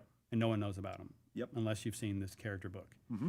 In there was the name Sissy Sunshine Slaughter, and a paragraph about a family member who rebelled against the family, got caught up in the LSD craze 60s, rebelled against the family, and hitchhiked and went around like all the other kids in the Woodstock movement, you know, in that whole freedom, go find yourself movement that the teenagers or 20-year-olds at that time went through. Sure. So she got caught up in that, and honestly, she's tired of being, what are you doing today? Blah, blah, the cook yelling at her. So she's a free spirit anyway. So she's looking for a way out. So that was all we had for Sissy, was that one paragraph. And it was at that point where we obviously, you know, I got to come up with the design, what she looks like, what she's wearing, her personality. Sure. So, yeah, I took Kim's name and a paragraph and created Sissy from that. And I love the idea that she was a drifter and that she was doing stuff the hitchhiker was doing, but far away and not as crazy, at least on the surface. that's so for sure. We needed a really, really beautiful face, which is where Kelly Mittendorf came in. Oh, I wanted her to be beautiful so that she could hitchhike and people would pick her up. You know, so she uses truck drivers to get around. She knows how to use people when she needs to. Yeah. And she's walking along, hitchhiking. A trucker's going to pick her up, right? So slowly over time, that doesn't always work out for him because she appears normal, and then 3 minutes after talking to her, you make the wrong move, or try to put your hand on her leg. All of a sudden you find yourself with your throat slit, right? So there were bodies that were being found along the way of I-40. Carnage. Yeah, there's a radio broadcast about the terror of I-40, and they're talking about Sissy, and it's the I-40 corridor between Texas and California, where she had traveled, and there's even people that survived. That there's a radio broadcast about a survivor who had an encounter with her, and they have descriptions of her, and like people at truck stops would be, watch out for this girl. She became a thing, but they really couldn't catch her. So a lot harder back then to do. Yes, so. like a lot of people. Yeah. Spawn Ranch was a well-known thing. Yeah, it wasn't a secret. There were a lot of people that came and went from that place. There were kids there. Yeah. Like, it's not just the people that committed the murders. It was a large community. Yes, there was a large community. And Sissy was just one of those few people that were there, or one of the many, I guess. And, you know, she left before the murders happened. So she was there in the community while they were creating songs and doing all that. And, you know, there when he had his visions of grandeur about all these things. But like Sissy, she can't conform. So even in that scenario, Sissy cannot be controlled. So there was a lot of friction and fighting, and she had to leave. So that's why she didn't hang out there for all those years. And thank God she left before the murders, or she wouldn't be back home. She may have been caught. Sure. So, and then she bounced around a couple more places after that. But that was the backstory we had for Sissy, and that's where her singing the Manson songs came from. We knew she was there during the time period when they were coming up with the songs and singing around the because someone was saying that in my chat. doing crazy kumbaya, right? Yeah. So we knew that she knew the songs, so that was kind of how that personality kicked in and where we got that from. But yeah, then she eventually had to come back home. Yeah. Because she ran out of places to go, and now she's back home with the family. So. And she's back home, and last thing on her, I'm assuming this probably happened when she got back home. But do you want to give us a little bit of the backstory of how she even obtained this bride Sissy dress? Oh, yeah. So just like her normal dress that she's wearing right now, she took that from a person that she killed. So Sissy was not getting married. Sissy based. There's a poor dead woman somewhere who was getting married and ran into Sissy in their house. Sissy kills her and just goes through her stuff and says, "Look at this pretty dress," and then puts it on and imagines that's her getting married. So bride Sissy is not. It's not like it's her wedding day or. No, it's a dress she took from a person she murdered. Got it. So there's one less bride and wife in the world because of Sissy. So that's where that idea came from with her dress. And Rob, we have some old photos of Sissy. So along the way, like I said, I create lots of stuff. Yeah. That I don't use, or Sissy evolved over time from looking certain ways into the way that she looks now. Sure. And that occurred over the course of a couple of years. You want to pull up like Sissy, Rob? Here we go. Oh, wow. Well, this is a new one. But yeah, so you can clearly see the wedding dress there. So these were some dress variations, and you're probably looking at her leg going, what the hell? Is that like a mechanical That's leg? Yes. That's a prosthetic leg. That is cool. And at one point in her early conception, this has Kelly's face on it, which came later because we wanted to see what it looked like. But we felt that was too close to Vilmer. Yeah. So if you're wondering why Sissy has a mechanical leg or a prosthetic leg, it's because at one point we thought that might be cool, but then that would take away from her maybe, I mean, it's tough traveling. And, you know, and stuff like that. So we didn't want her to that be her identity. Sure. Like, I think it's more descriptive. Yeah. Right. So we kind of, and honestly, Kim was like, that's too much, too close to Vilmer.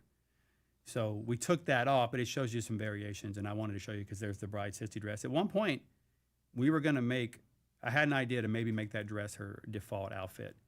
I scrapped the idea because I really love the flower cross on the left because it looks like an upside-down cross, kind of. It does. The way the flowers move. And I love the way that dress looked on her, as opposed to something like a wedding dress. But I put that dress up because she's actually wearing shoes. I wanted you to see the concept contrast. art. And this image sketch, goes back years. Wearing shoes. But ultimately, I scrapped it, and I just didn't do it. But when we were talking about new costumes for her and new designs, we went back to this list and said, okay, now we can do the wedding dress. Now's the time.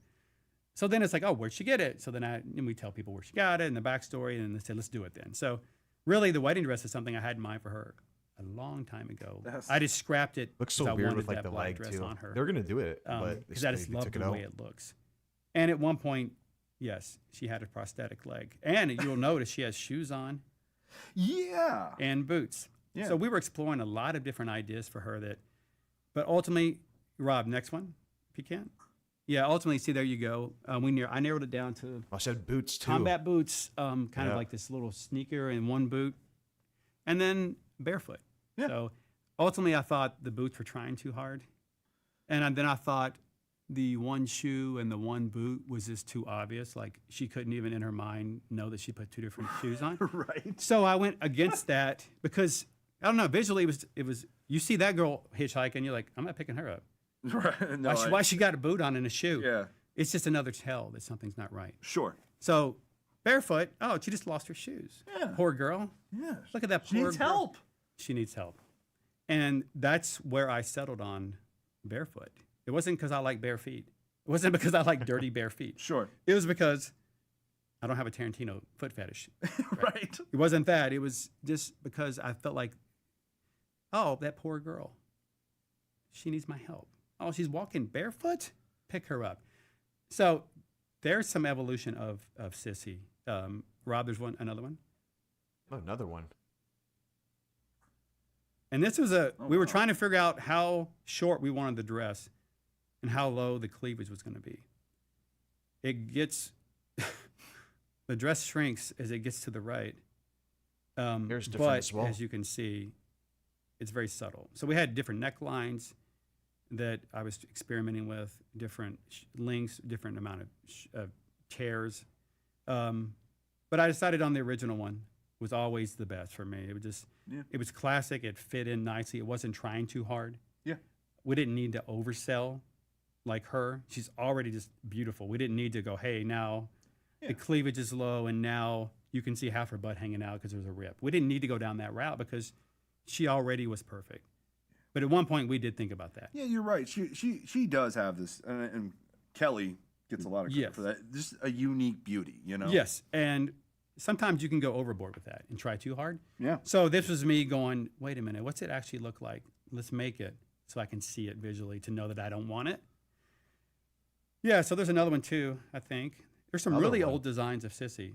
This is Damn. going to blow your mind. Ready? Yep. Oh my. So, long time ago. I have never seen this before. Was not expecting Here that. is a blonde, non-Kelly Mittendorf version with these baby doll kind of dresses on that. But once again, they have shoes and socks on, and that dress, those type of dresses were very, very popular. They were. And I didn't want to just do something that you had seen before. So while this looks awesome, I ultimately still decided that that black dress was so unique.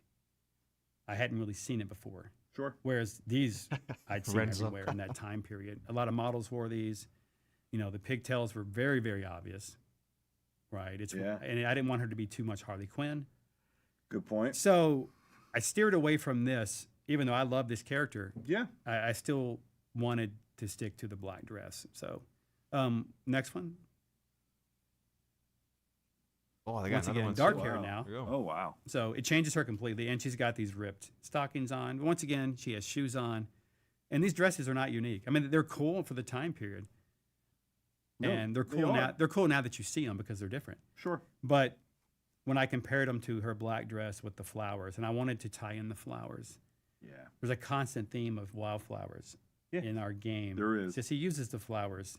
The flowers are what links Maria Yeah. to Johnny. The flowers are on the map. It takes place during wildflower season. So that's really part of the reason why I stuck with the Yeah. dress. With The flowers are almost a character within the game. They are, and it You fits Sissy. So even though I like this stuff, and I always did, I felt the other one was better, and I wanted really just that to happen. So, TCM sauce. I haven't ran into yeah. hackers in a while. Is that all of Sissy? Yeah, I think that's. Or no, it's one more. Was There's there one more. Yeah. Oh my And God. at one point, I had short hair. Oh, they got wow. the leg as well. They And got the there's short the, hair.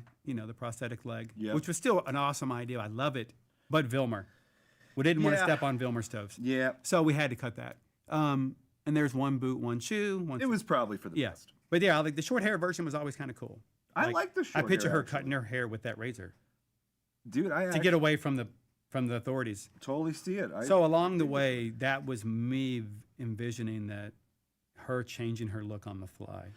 While she was. No, like everybody who's looked in the mirror ever and shaved their head thinking that that's going to stop the authorities from finding them in a movie. Yep. When they just cut their hair in the mirror. That Yep. scene. Yeah, totally. Yeah. So there's a little. I wanted to share a little bit of pre Kellen Mittendorf, That's dope how they Sissy showed as the, you know the her, concept. the art. evolution of her from the first time we thought about her until now, and all the thought process that goes into the character. So all the other characters pretty much have these as well, but we're not going to share them all today. I just wanted to look at Sissy because Yeah. she was a tough look to nail down. But once I found Kelly's face, and Wes did his magic to do all the legal work to get her face in a game with her. Yep. And she was on board. That really, her face in that dress and the no shoes just works for me. Yep. It was perfect for me. So, yeah. We're gonna be working overtime today. That's fine. We All very right, here we go. we very rarely get you in here, so right. we'll roll through the rest of this. But we're on. Let's move on. I think Johnny? Yeah. Yeah. Let's move on to Johnny. Big bro. Big bro Johnny. It's no secret that the community is really glommed onto this character. You think? Yeah. He is a TikTok sensation. Oh, yeah. I mean, there is a portion of TikTokers out there and people who are obsessed with Johnny and haven't even played our game yet. They just they like the way he looks, and they want to make thirsty reels out of him, which is fine. So which was funny because we have this obsession with serial killers, right? We have an obsession with good-looking serial killers, and Sure. and that's a thing that I'm not going to get into because that's a whole psychological thing. Yeah. Right. It'd take me all day. But Yeah, that's it, a thing. It literally would. Yeah, Yeah. that's a thing that exists on both sides. Yeah. So it's for female serial killers and for male. We're attracted to things like that. So along the way, when I was thinking of characters for Johnny, I was like, who's he resemble and what's he look like? And I knew I wanted him to be Ted Bundy, to be able to go out into the world and exist without you knowing he's trying to kill you. So I needed him to be able to have that facade. So, and then there's part Night Stalker, who wasn't as attractive as Ted Bundy. Yeah. Like teeth were Richard Ramirez, right? his teeth were like half. Yeah. No, the Night When he Stalker smiled, was you knew you were in trouble. dangerous, man. He wasn't well maintained. Yeah. Right. But I tried to create a mixture of the two. Someone that was lethal, but could go out and exist in small towns and spring up here and there and not set off a red flag. Right. You wouldn't know he was following you until it was too late. Yeah. And even if he was following you, you wouldn't be maybe that scared because you're like, oh, it's that guy again. So Johnny came from a lot of research on serial killers. One little story I've told like 2 people ever. At one point, Johnny didn't talk a lot. He wasn't laughing. He wasn't outgoing. Okay. He wasn't completely the narcissistic guy that you see today that's talking to you while you're dying and laughing at you and, you know, walking around looking for, and you're like, I know you're here. He's a very confident guy. Yeah. Talks a lot. And that wasn't always Johnny's personality. A long time ago, I had Johnny very cold and calculated, and he wasn't saying a lot. And I wanted him to be more evil and less relatable. You know, right now he's kind of like a mixture of Billy Loomis from Scream, where he's just shit talking to Neve Campbell, right? You're Yeah. playing with her, and that's what he does a lot. And a lot of that came from Billy Loomis, but that's a very outgoing character. Yeah. He wasn't always like that. And here's the story. So the Texas Killing Fields, there's an area, you know, in League City. If you've seen the documentary, The Texas Killing Fields. Oh, on Netflix, yeah.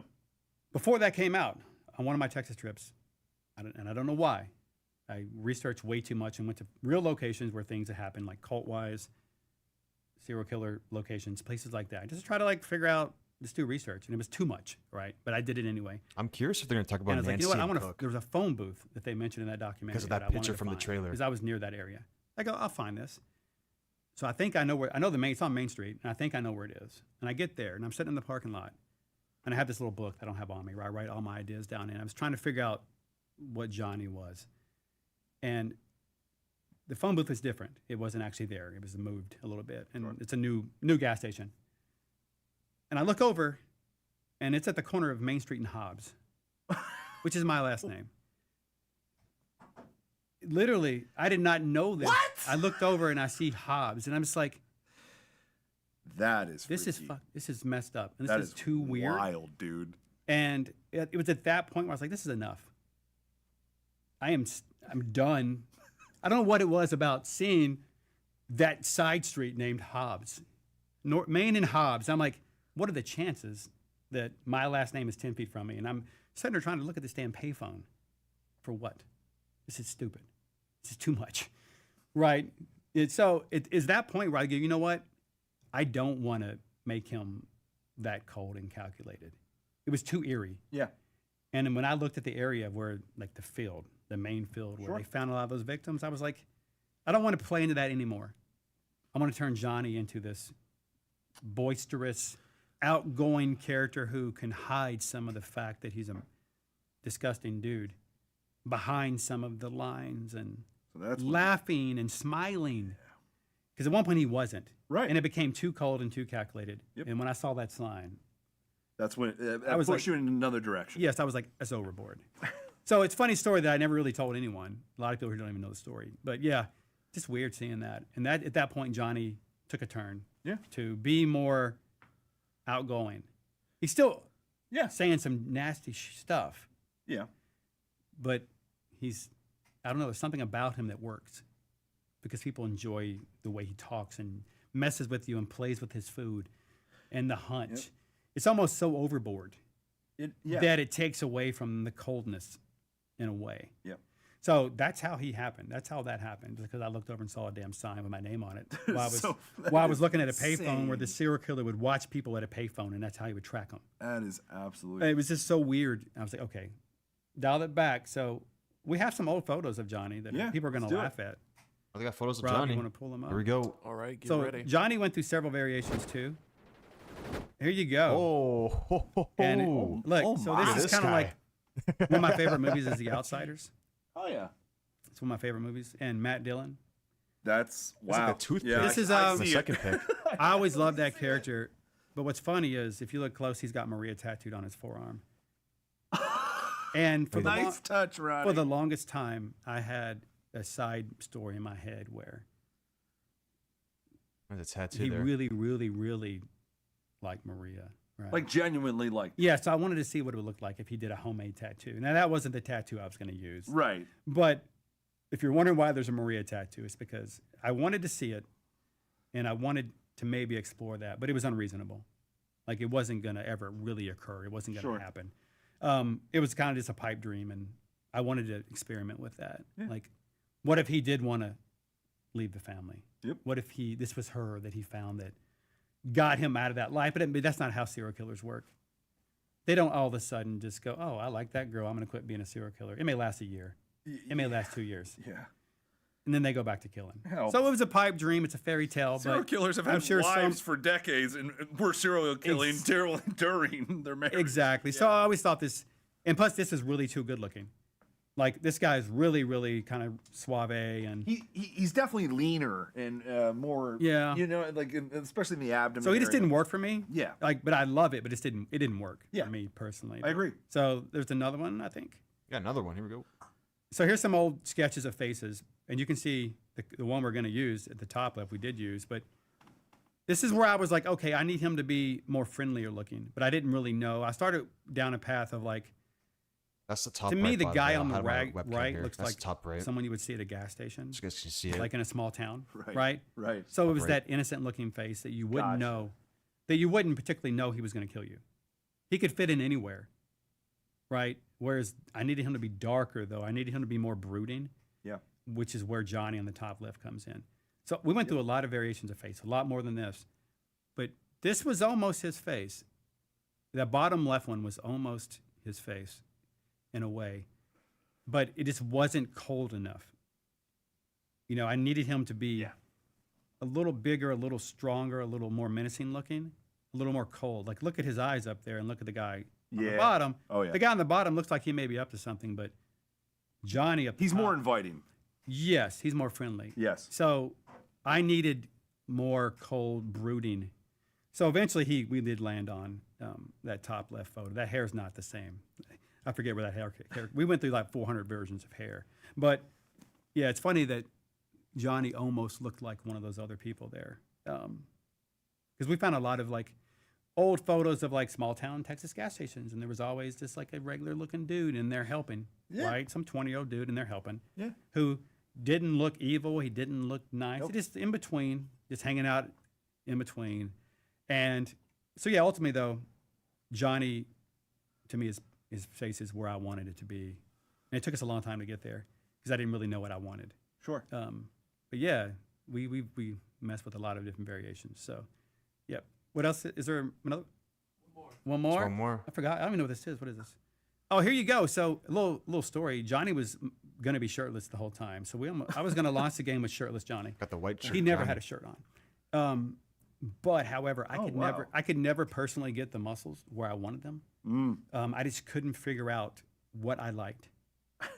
So it wasn't even an art thing. It was me personally. I could never get him to look the way I wanted because I didn't know what I wanted his muscles to look like. So That's gotta be a little frustrating in the creative process. It's frustrating because I'm like, he's not perfect. He's not perfect. I can't get him perfect. Yeah. Then you start probably getting your head a little bit. And Yes, I guessing go, yourself. let's play it safe and put a shirt on him. And at this point, I didn't know what shirt I wanted. I didn't know if I wanted the standard white tee that you see at every gas station or a shirt that's blue, cut so- off. Right. So ultimately, I went with the shirt that's cut off. But there's his old body. It's kind of beefy a little bit. It's not the same body we have now, but I figured people might enjoy. Definitely still in shape, but White shirt just a Johnny coming more out soon? step in the dad bod direction. Yes, You know? and less ripped, but there's still some muscle mass. Yeah. I mean, that. But it's funny to see this photo now because I would kill for that body. You kidding me? yeah, that white T-shirt was always something that it was very obvious. It was very James Dean. Yeah. It was very 1950s. Gotcha. It was very Yeah, obvious. I see Where it. I feel like Johnny would have found I a see it. T-shirt and just ripped the sleeves off. So that's why we settled on that look. And then eventually I go, you know what? I think someone mentioned shirtless Johnny somewhere, and I go, you know what? Let's do it. So after the everyone game wanted came out, shirtless Johnny. we found our footing again, and started releasing DLC. I was like, okay, we're gonna go do shirtless Johnny. So, but yeah, at one point he was gonna be shirtless. It's just, I had to change course and put a shirt on him just because of my own personal skill level could not get him where I wanted him to be. So Yeah, is that it for Johnny? Yep. Okay, cool. All right, just got a few questions about Johnny. Yeah. Before we Yeah. move on to Nancy. Ooh, Nancy, scope. We know The Nancy Hitch, then Leatherface. he was taken by. Oh, yeah. Yep. Right. So. Yes.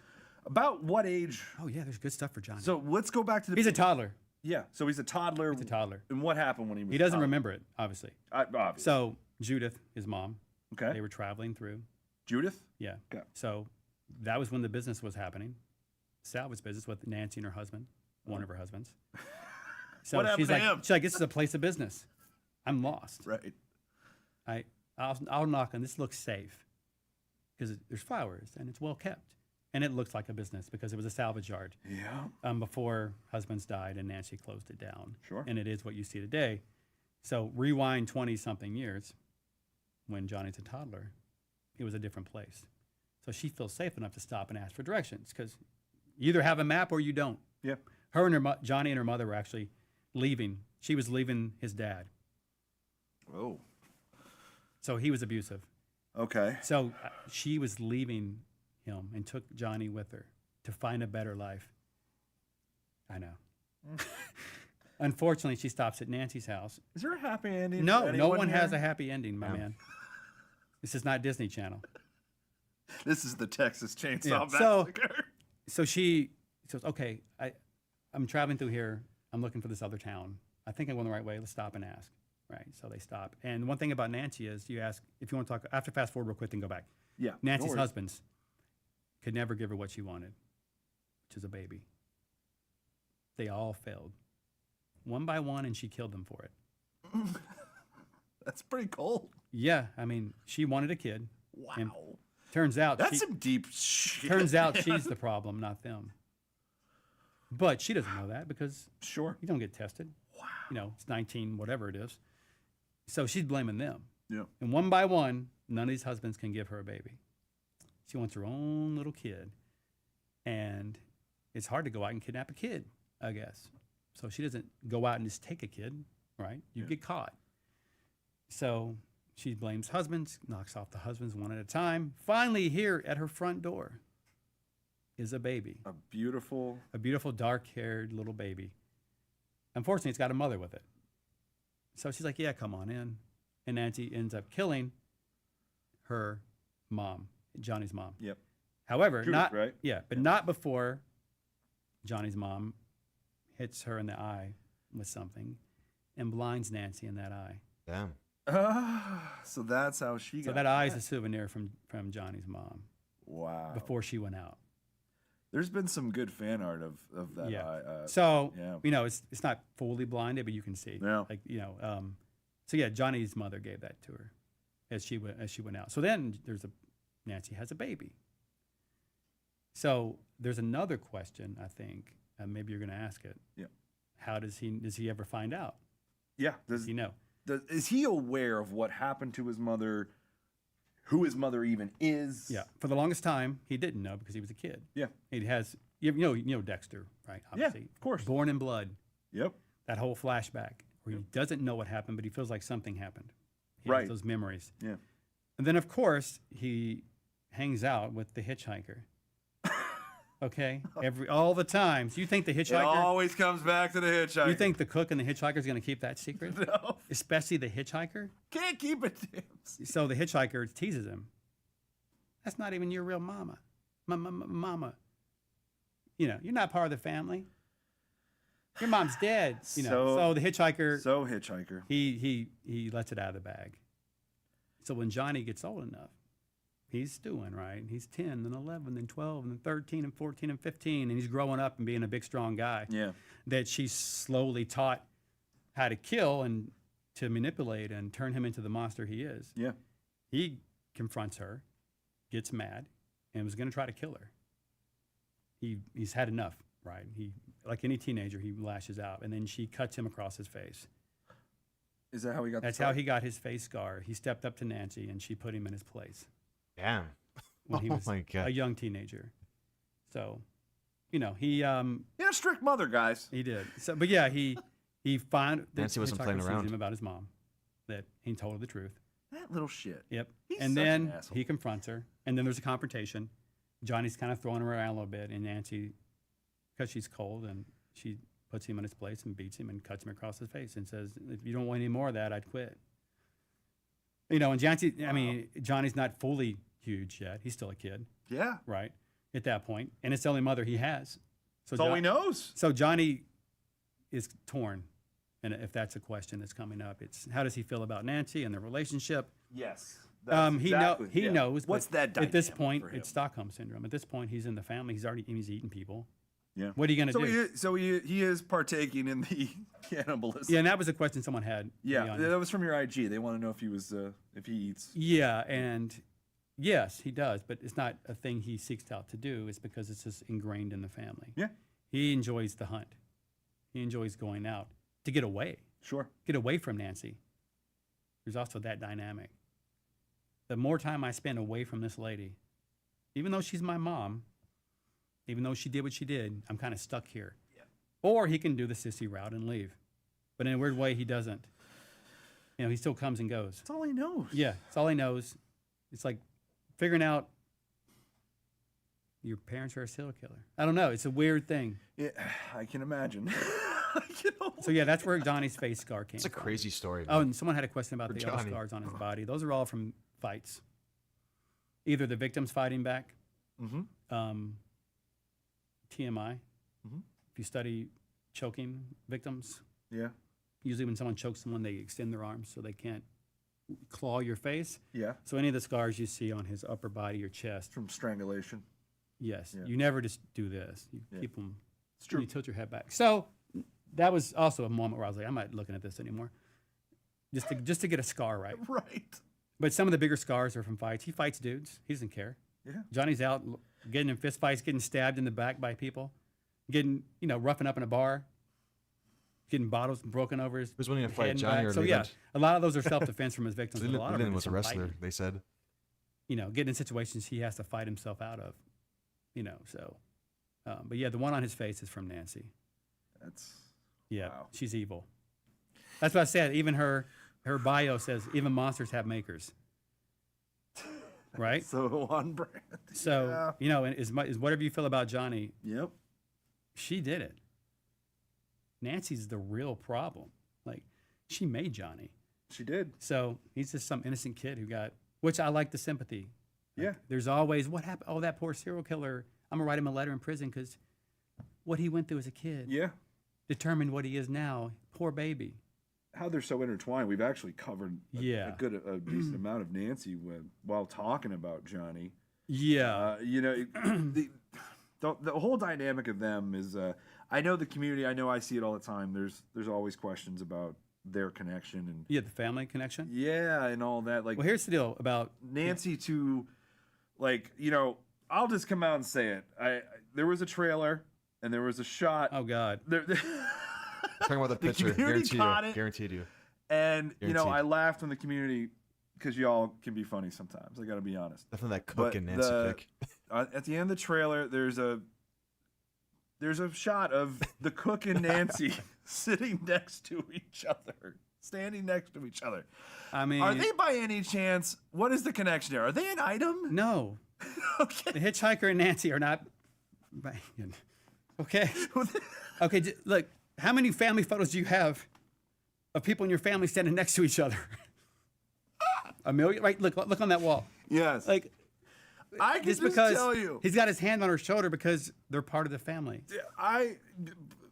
My job, our Yeah. job every day in communities, is to interact on the social and Yeah. talk to I don't- folks. And the reaction I saw, one of the first comments I saw was literally, "Wait, is Cook and Nancy?" And I'm like, "No." No. Okay, they do eat people. Okay, so it's not a stretch to be like, oh God, how dare they have relations? Yep. But no, they're not. So what is the association? Here's the thing about Kim Hinkle. So Yep. the reason, look back at the original film.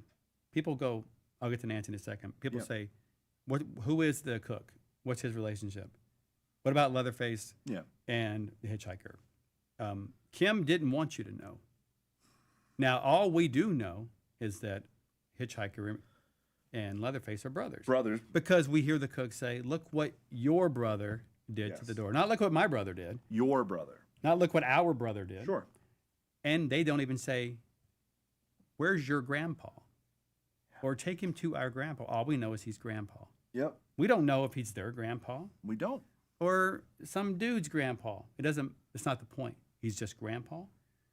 We just know Hitchhiker and Leatherface are brothers. So we don't know what the cook is. Yeah. Hitchhiker, People Leatherface assume brothers. that he's like the third brother or the dad. Yeah. But it's never said. He's not. The cook doesn't say, "Hey, son." And honestly, it works in the film. Yes. And I think it works in And the he doesn't game, want too. people to know. So talking to Kim, what I didn't want to do, he's like, "Sissy just is. You don't know where she came from, and I want to keep it that way. She could be the cook's daughter. Yep. She could be a niece. She could be anything." And Nancy continues that trend of she's just part of the family. Okay? Some people might be like, "Oh, she's the cook's sister." Or is she Sissy's mom? Right? Clearly not, because the way they talk to each other. Yeah. But he wanted it to be just ambiguous. They're just a family, and the less you know, sometimes the better. We know. Yeah. You see these horror movies that explore absolutely the kid's origin, and you're like, No. it's too much. the Mystery. The less is more approached in the first film that Kim was going for. I think. when We it was run. I liked we kept that throughout the characters for the most part. and that is carryover. To Yeah, the I didn't games, want. what I you would think. never step on his characters and all of a sudden tell you that the cook is the dad. I would never say that because Sure. that's not what he wanted. Yep. And it's not up for me to say. You're not going to say So- Cook's the brother either. No, and any new characters that I come up with, if I feel like they need a mom or a dad or a brother or a sister, I'll say it specifically. But yeah, I'm in the mindset that we don't need to know because I wanted to be faithful to Kim and his characters and that world and that lore. So yeah, but no, they are not having sex, sir. That's good to know. Okay. Okay, we've settled that finally, community. Yes. Cook and Nancy, Nancy has several husbands that are dead, and we've seen what. so she didn't need the cook. You think she loved any of those husbands, or was she just? No, she. using I mean, she did. Yeah. But at the same time, she's psycho. them? Yeah. So define love for a psycho. That's- She loves them because she needs them. she needed a child. Yeah. And when they couldn't do that, she got rid of them. So, yeah. Is that it for Nancy? What are the questions on there? There's a couple more here. All right. Because we are about to close up shop here, guys. But I want We'll go over the final list of questions for sure. There's Just a to- few left. We actually hit up a good amount of them. just to make sure. Could do Hitch and Leatherface Let's next. see.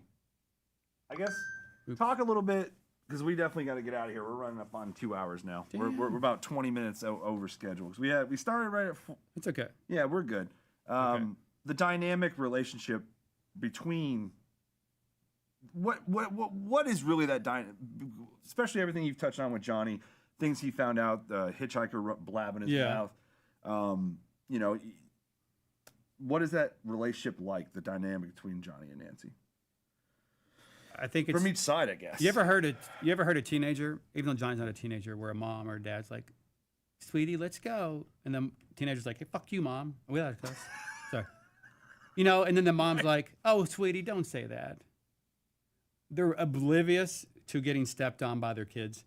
So there's a lot of that, of Johnny telling her, "Be quiet, I hate you," or you know, it's a rocky, volatile relationship because It's he knows. understandable considering that Nancy killed his Yeah, it's biological not just, mother. "Oh, I love you." Yeah, Now, she is. Johnny, don't say that. right. Johnny, That's why I said both, because it's gonna baby, be don't different. say that. Yeah. Right? Yeah, it's rocky because Johnny knows what happened. And he'll never forgive her for it, but at the same time he still exists in that world. So what's he gonna do? He's either leave or deal with it or kill her. So maybe one day he does kill her. Who knows? Stay tuned for that. Who knows? I mean, he's I'm a not Cormac. I'm cold-blooded actually killer enjoying at this the right end now. of The day. killer lore So, was just like well Sissy, done. you pushed him too far. That's all I gotta say. I will. Speaking of love, I will want to clear one thing up. Sure. The word "sweetie," Yeah. someone asked me, in our game does not mean love. By the way, It does not mean love. no, it's like your grandmother. They think because certain characters say, "Oh, sweetie," Oh, Sweetie. yeah. That's The victims it's were a also southern interesting, term but yeah, of for the endearment. family It's, side of it's the this. way that your grandmother would say, "Oh, Really sweetie, good. it's okay," Yeah. to a kid, or a parent may Because say, they showed the "Sweetie, calm screenshots down." as well. With So, Sissy and it's, and Johnny it's too, really right? a term, an old term. It is. It was old used in the school, 50s, too. 60s, 70s, and Correct. 80s. So if you're not from the South and didn't grow up in that time, I can see why you think it would mean love. But yeah, a lot of our characters call each other, sweetie, calm down. Oh, sweetie, right? It doesn't mean Yes. that they're lovers. What happened? Did they shut down?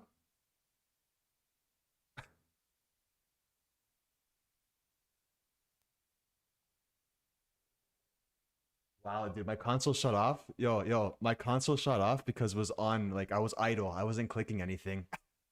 Oh, that's funny. It shuts off my console. That's funny. Was Same. there. Yeah. I'm gonna get to a couple questions that you had from your Yep. Instagram. That's funny. And then we're gonna close up the shop Yep. because I'm sure everyone out there is not too happy with I us. forgot Yeah. my console does that. My 5 fault o'clock. for that, guys. My fault for that. that's Forgot my actually a console good does question. How did you come up with the family members' abilities? Oh, I mean, yeah, I'd start with their looks and figure out. Well, I know Johnny's easy because I want him to be a stalker and a predator. Hunter. So him tracking people Yep. makes complete sense, right? Because that's how he would find Absolutely. you. The cook's old, so hearing aid. Plus, he would know the entire map completely because he's one of the oldest members. Mhm. So I feel like he would pick up on creaks and cracks. Sure. So that's kind of how we did the noise. Sissy, flowers. What can she do with the flowers? What did she do with flowers? That was always a thing. Oh, grind them up into a poison. Yeah, they're just talking about the abilities So- now. They didn't and talk then it's about the Hitch and hitchhiker. Leatherface. Of course, he but would be it's all making gnarly traps out of bones and stuff because that's what that freak does. I like Johnny's line. How do you make those weird? Yeah, how do you traps make those anyway? weird ass traps? Yeah, Anyway. exactly. So Voiced by the great it's a Damien visual Buffet. thing. It's a Yes. visual thing that plays into the way they look. Yeah. What is the thing that that works for gameplay based on? So you have lots of ideas for abilities, and you narrow it down to one that fits the look of the character. Nancy and her eye, and Nancy pulling out barbed wire because that's something that she would do because she's Sure. insane. It's the opposite of what she looks like. It's true. So really, that's how you come up with it. That's super cool. It's part visual, Yeah. and what works for gameplay. Yeah, obviously. yeah. Yeah, because Not to gloss over that. can't ignore that. Not to fact. gloss over it, but Yeah. yeah. And also the victims also have things that tie into their personality. Toughness for Yeah. Anna. Picking locks for Connie because she can fix things on the fly. And then Julie, Absolutely. stamina. So Sonny, highlighting, using his smarts and his wits. Those are all just character traits, the way they were written. I'm probably gonna do a Trying to- double stream Trying tomorrow, to show Renzo, that in the game world visually. because I didn't play as much today. I only played for an hour. So yeah, once you have the character's bio and what they are as a person, Makes that so you much makes easier. that a little bit easier. Yeah. You just have to figure out what works and what's too gamey, not too gamey, where's the line at. So Yeah. One last question we had here is Yeah, they're just answering questions right now from the chat. so pre like the first film, right? Pre our game, pre Sally, for instance, from the first film. yeah, AB, I Did agree. anyone ever escape the family? no, or else they'd be caught. Now, Johnny has gone out, and we know he's failed Yep. because the Pflugerville incident, where he got his scar in his shoulder. There was multiple girls in that house. He thought there was one. He wakes up and all of a sudden gets stabbed by a friend. And like, Yeah. So those two people know they survived. Absolutely. Right, and Sissy has survivors. Like they mess up when they're out away from the house, but That's no when one has. mistakes happen. Yes, exactly. No one has survived the house Got it. encounters, but that doesn't mean that there aren't people who survived out in the wild, who know what Johnny looks like and they know what Sissy looks like. But once again, there's no internet. When the police ask you what they look like, you tell them. But okay, there's no database, Yeah. right? Absolutely. Yeah, you can get away with a lot back then. Yep. So, but yeah, no one survived. Sally's the first to leave the family house, which is why it's not there in the sequel. That makes sense. Yep, Sally's solely responsible for them going to the tunnels. Yeah. in part two. For running. Yeah, they had to leave On because the she knows run. she knows where the house is. Yeah. and they're on the run. So way down there and whatever Yep. they say in the movie. yeah, But dude, this was a lot of fun. Before I get Is you that out the of here, last one? I have one request. Please never give Cook a horse in the game. Can we never do that? the good news is we're not going to do any horse tech. That's so- good. There's a little meme Yeah. going in within the community. Cook must have horse. Cook have horse. No, Cook's probably not going to get a horse, y'all. So Yeah, and that is all the questions. Yeah. yeah, we hit them all. Oh, Danny and Anna. Oh, yeah. You know, Are there relationships? yeah. Are they? Here's tight? the deal, because they haven't met very much in person. Okay. After the tragedy, it's only been a couple weeks. they haven't had time to get closer. So you would think that after a tragedy like that, Sure. your sister's missing, my girlfriend's missing. Yeah. We grow close over time. Sure. And if it was months and months and months, they certainly would, because people find solace. We in- didn't have months and months. No. So or they didn't, I should they say. didn't. Yeah. So they only had, about a week before they start going, oh God, she's missing. What are we going to do? And yeah, they're talking on the phone and trying to console each other, but they don't have the time to nurture that relationship that usually happens Right. when someone goes missing and the brother and this other person or the sister become close. Yeah. So yeah, they would. Absolutely. He would be trying to take care of her. believe Danny it. absolutely would. Especially as someone what he's been through. If he didn't go to this house and there was a different story and they got close to each other, Yep. Danny would absolutely try to take care of Anna. Love it. And completely be the big brother and make sure that she was good and taken care of. So he'd be at their house talking to the mom and consoling them. And he may have even moved there. Sounds like a happy ending. Yeah, well, I said if. That's a if. Fair. If. Fair. I tried to squeeze one out of you before we got out of here. Nope. Not happening. That's Not it. happening. Okay, I think we're done. Yeah, I think we're going to wrap this up. We went over about a good 20, 30 minutes here, but we tried It's to. fun. It was a lot of fun. Thank you. And I don't get to get on the couch very often, so. Yeah, the fact that we got you here to join us, we couldn't do this stream without you. Period. So I hope I answered everyone's questions. I hope so too. I'm Yep. sure there'll be more coming through eventually. Who knows if we can ever do something like this again down the road? But Very cool. yeah, just a lot of fun. And to the community, we appreciate you Yep. spending your time in Texas. Join us for this stream today. Be on the lookout for our social channels at TX Chainsaw Game on the Twitter and Instagram, and of course check out our community hub. Our great community manager Sid Silva has written up some good stuff on there lately. So And if you got good concept art, make sure you send it to me. yes, I'm only on Instagram though, Ronnie Hobbs. I want to see it. Like, Yep. send it to me as a message or tag me or something. Because you heard it. if you send it to Andy, he may not show me. I share. That's fair. He I may gotta get in hoard, the habit of. he may hoard it. Well, I share it a lot with everyone, but sometimes you were busy, and Yeah, I gotta get in the habit of sending you stuff directly. But Yeah. thank you guys. Be on the lookout for news and updates on our social channels. I'll see a lot of you in the gun Discord and the TX Chainsaw Game subreddit. Until then, thanks for tuning in, and we'll see you on the next one. Take care Thank of you. each other, y'all. Be good. All right, that's it. Wow, that was a crazy stream. Crazy stream meaning like the stories and all that. Johnny's story was messed up. That's all I gotta say.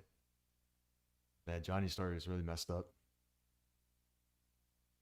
But yeah, I didn't really play much today. I only played for an hour, so I might do a double stream tomorrow. So I might do a stream in the afternoon like usual, do a victim stream, and then maybe tomorrow night we'll do a family stream. It might bring out the mask again. We'll see. Might bring the mask out. But man, like at first it was kind of boring, I'm not gonna lie. But then they started going into the stories, it got more interesting, and then the killer lore was well done, in my opinion. It was well done, the killer. I think when they brought out the screenshots, that's when people started getting more engaged. The Sissy and Johnny. That's crazy. I'll be honest, it was actually crazy to see the Sissy and Johnny screenshots, like what they had in store before and all that. It was cool to see, man. It was cool to see. No, I didn't, Cormac. What's up, Gus? I'm not gonna do some gameplay right now. Like I said, I did an hour gameplay before the dev stream, so I'm most likely gonna do 2 streams tomorrow just to make up for just to make up for it, because we didn't play much today. So like I said, afternoon stream is gonna be a victim stream, and then tomorrow night will be a family stream, most likely. So what games do I got on the Xbox? Yeah, I'll show you guys my games. I had Fall Guys. I haven't played Fall Guys in a while. I used to play Fall Guys a lot, man. I downloaded Doritos Crash Course the other day as well. If you guys know what this game is, if you guys have if you guys played the 360, you know what this game is. Doritos Crash Course.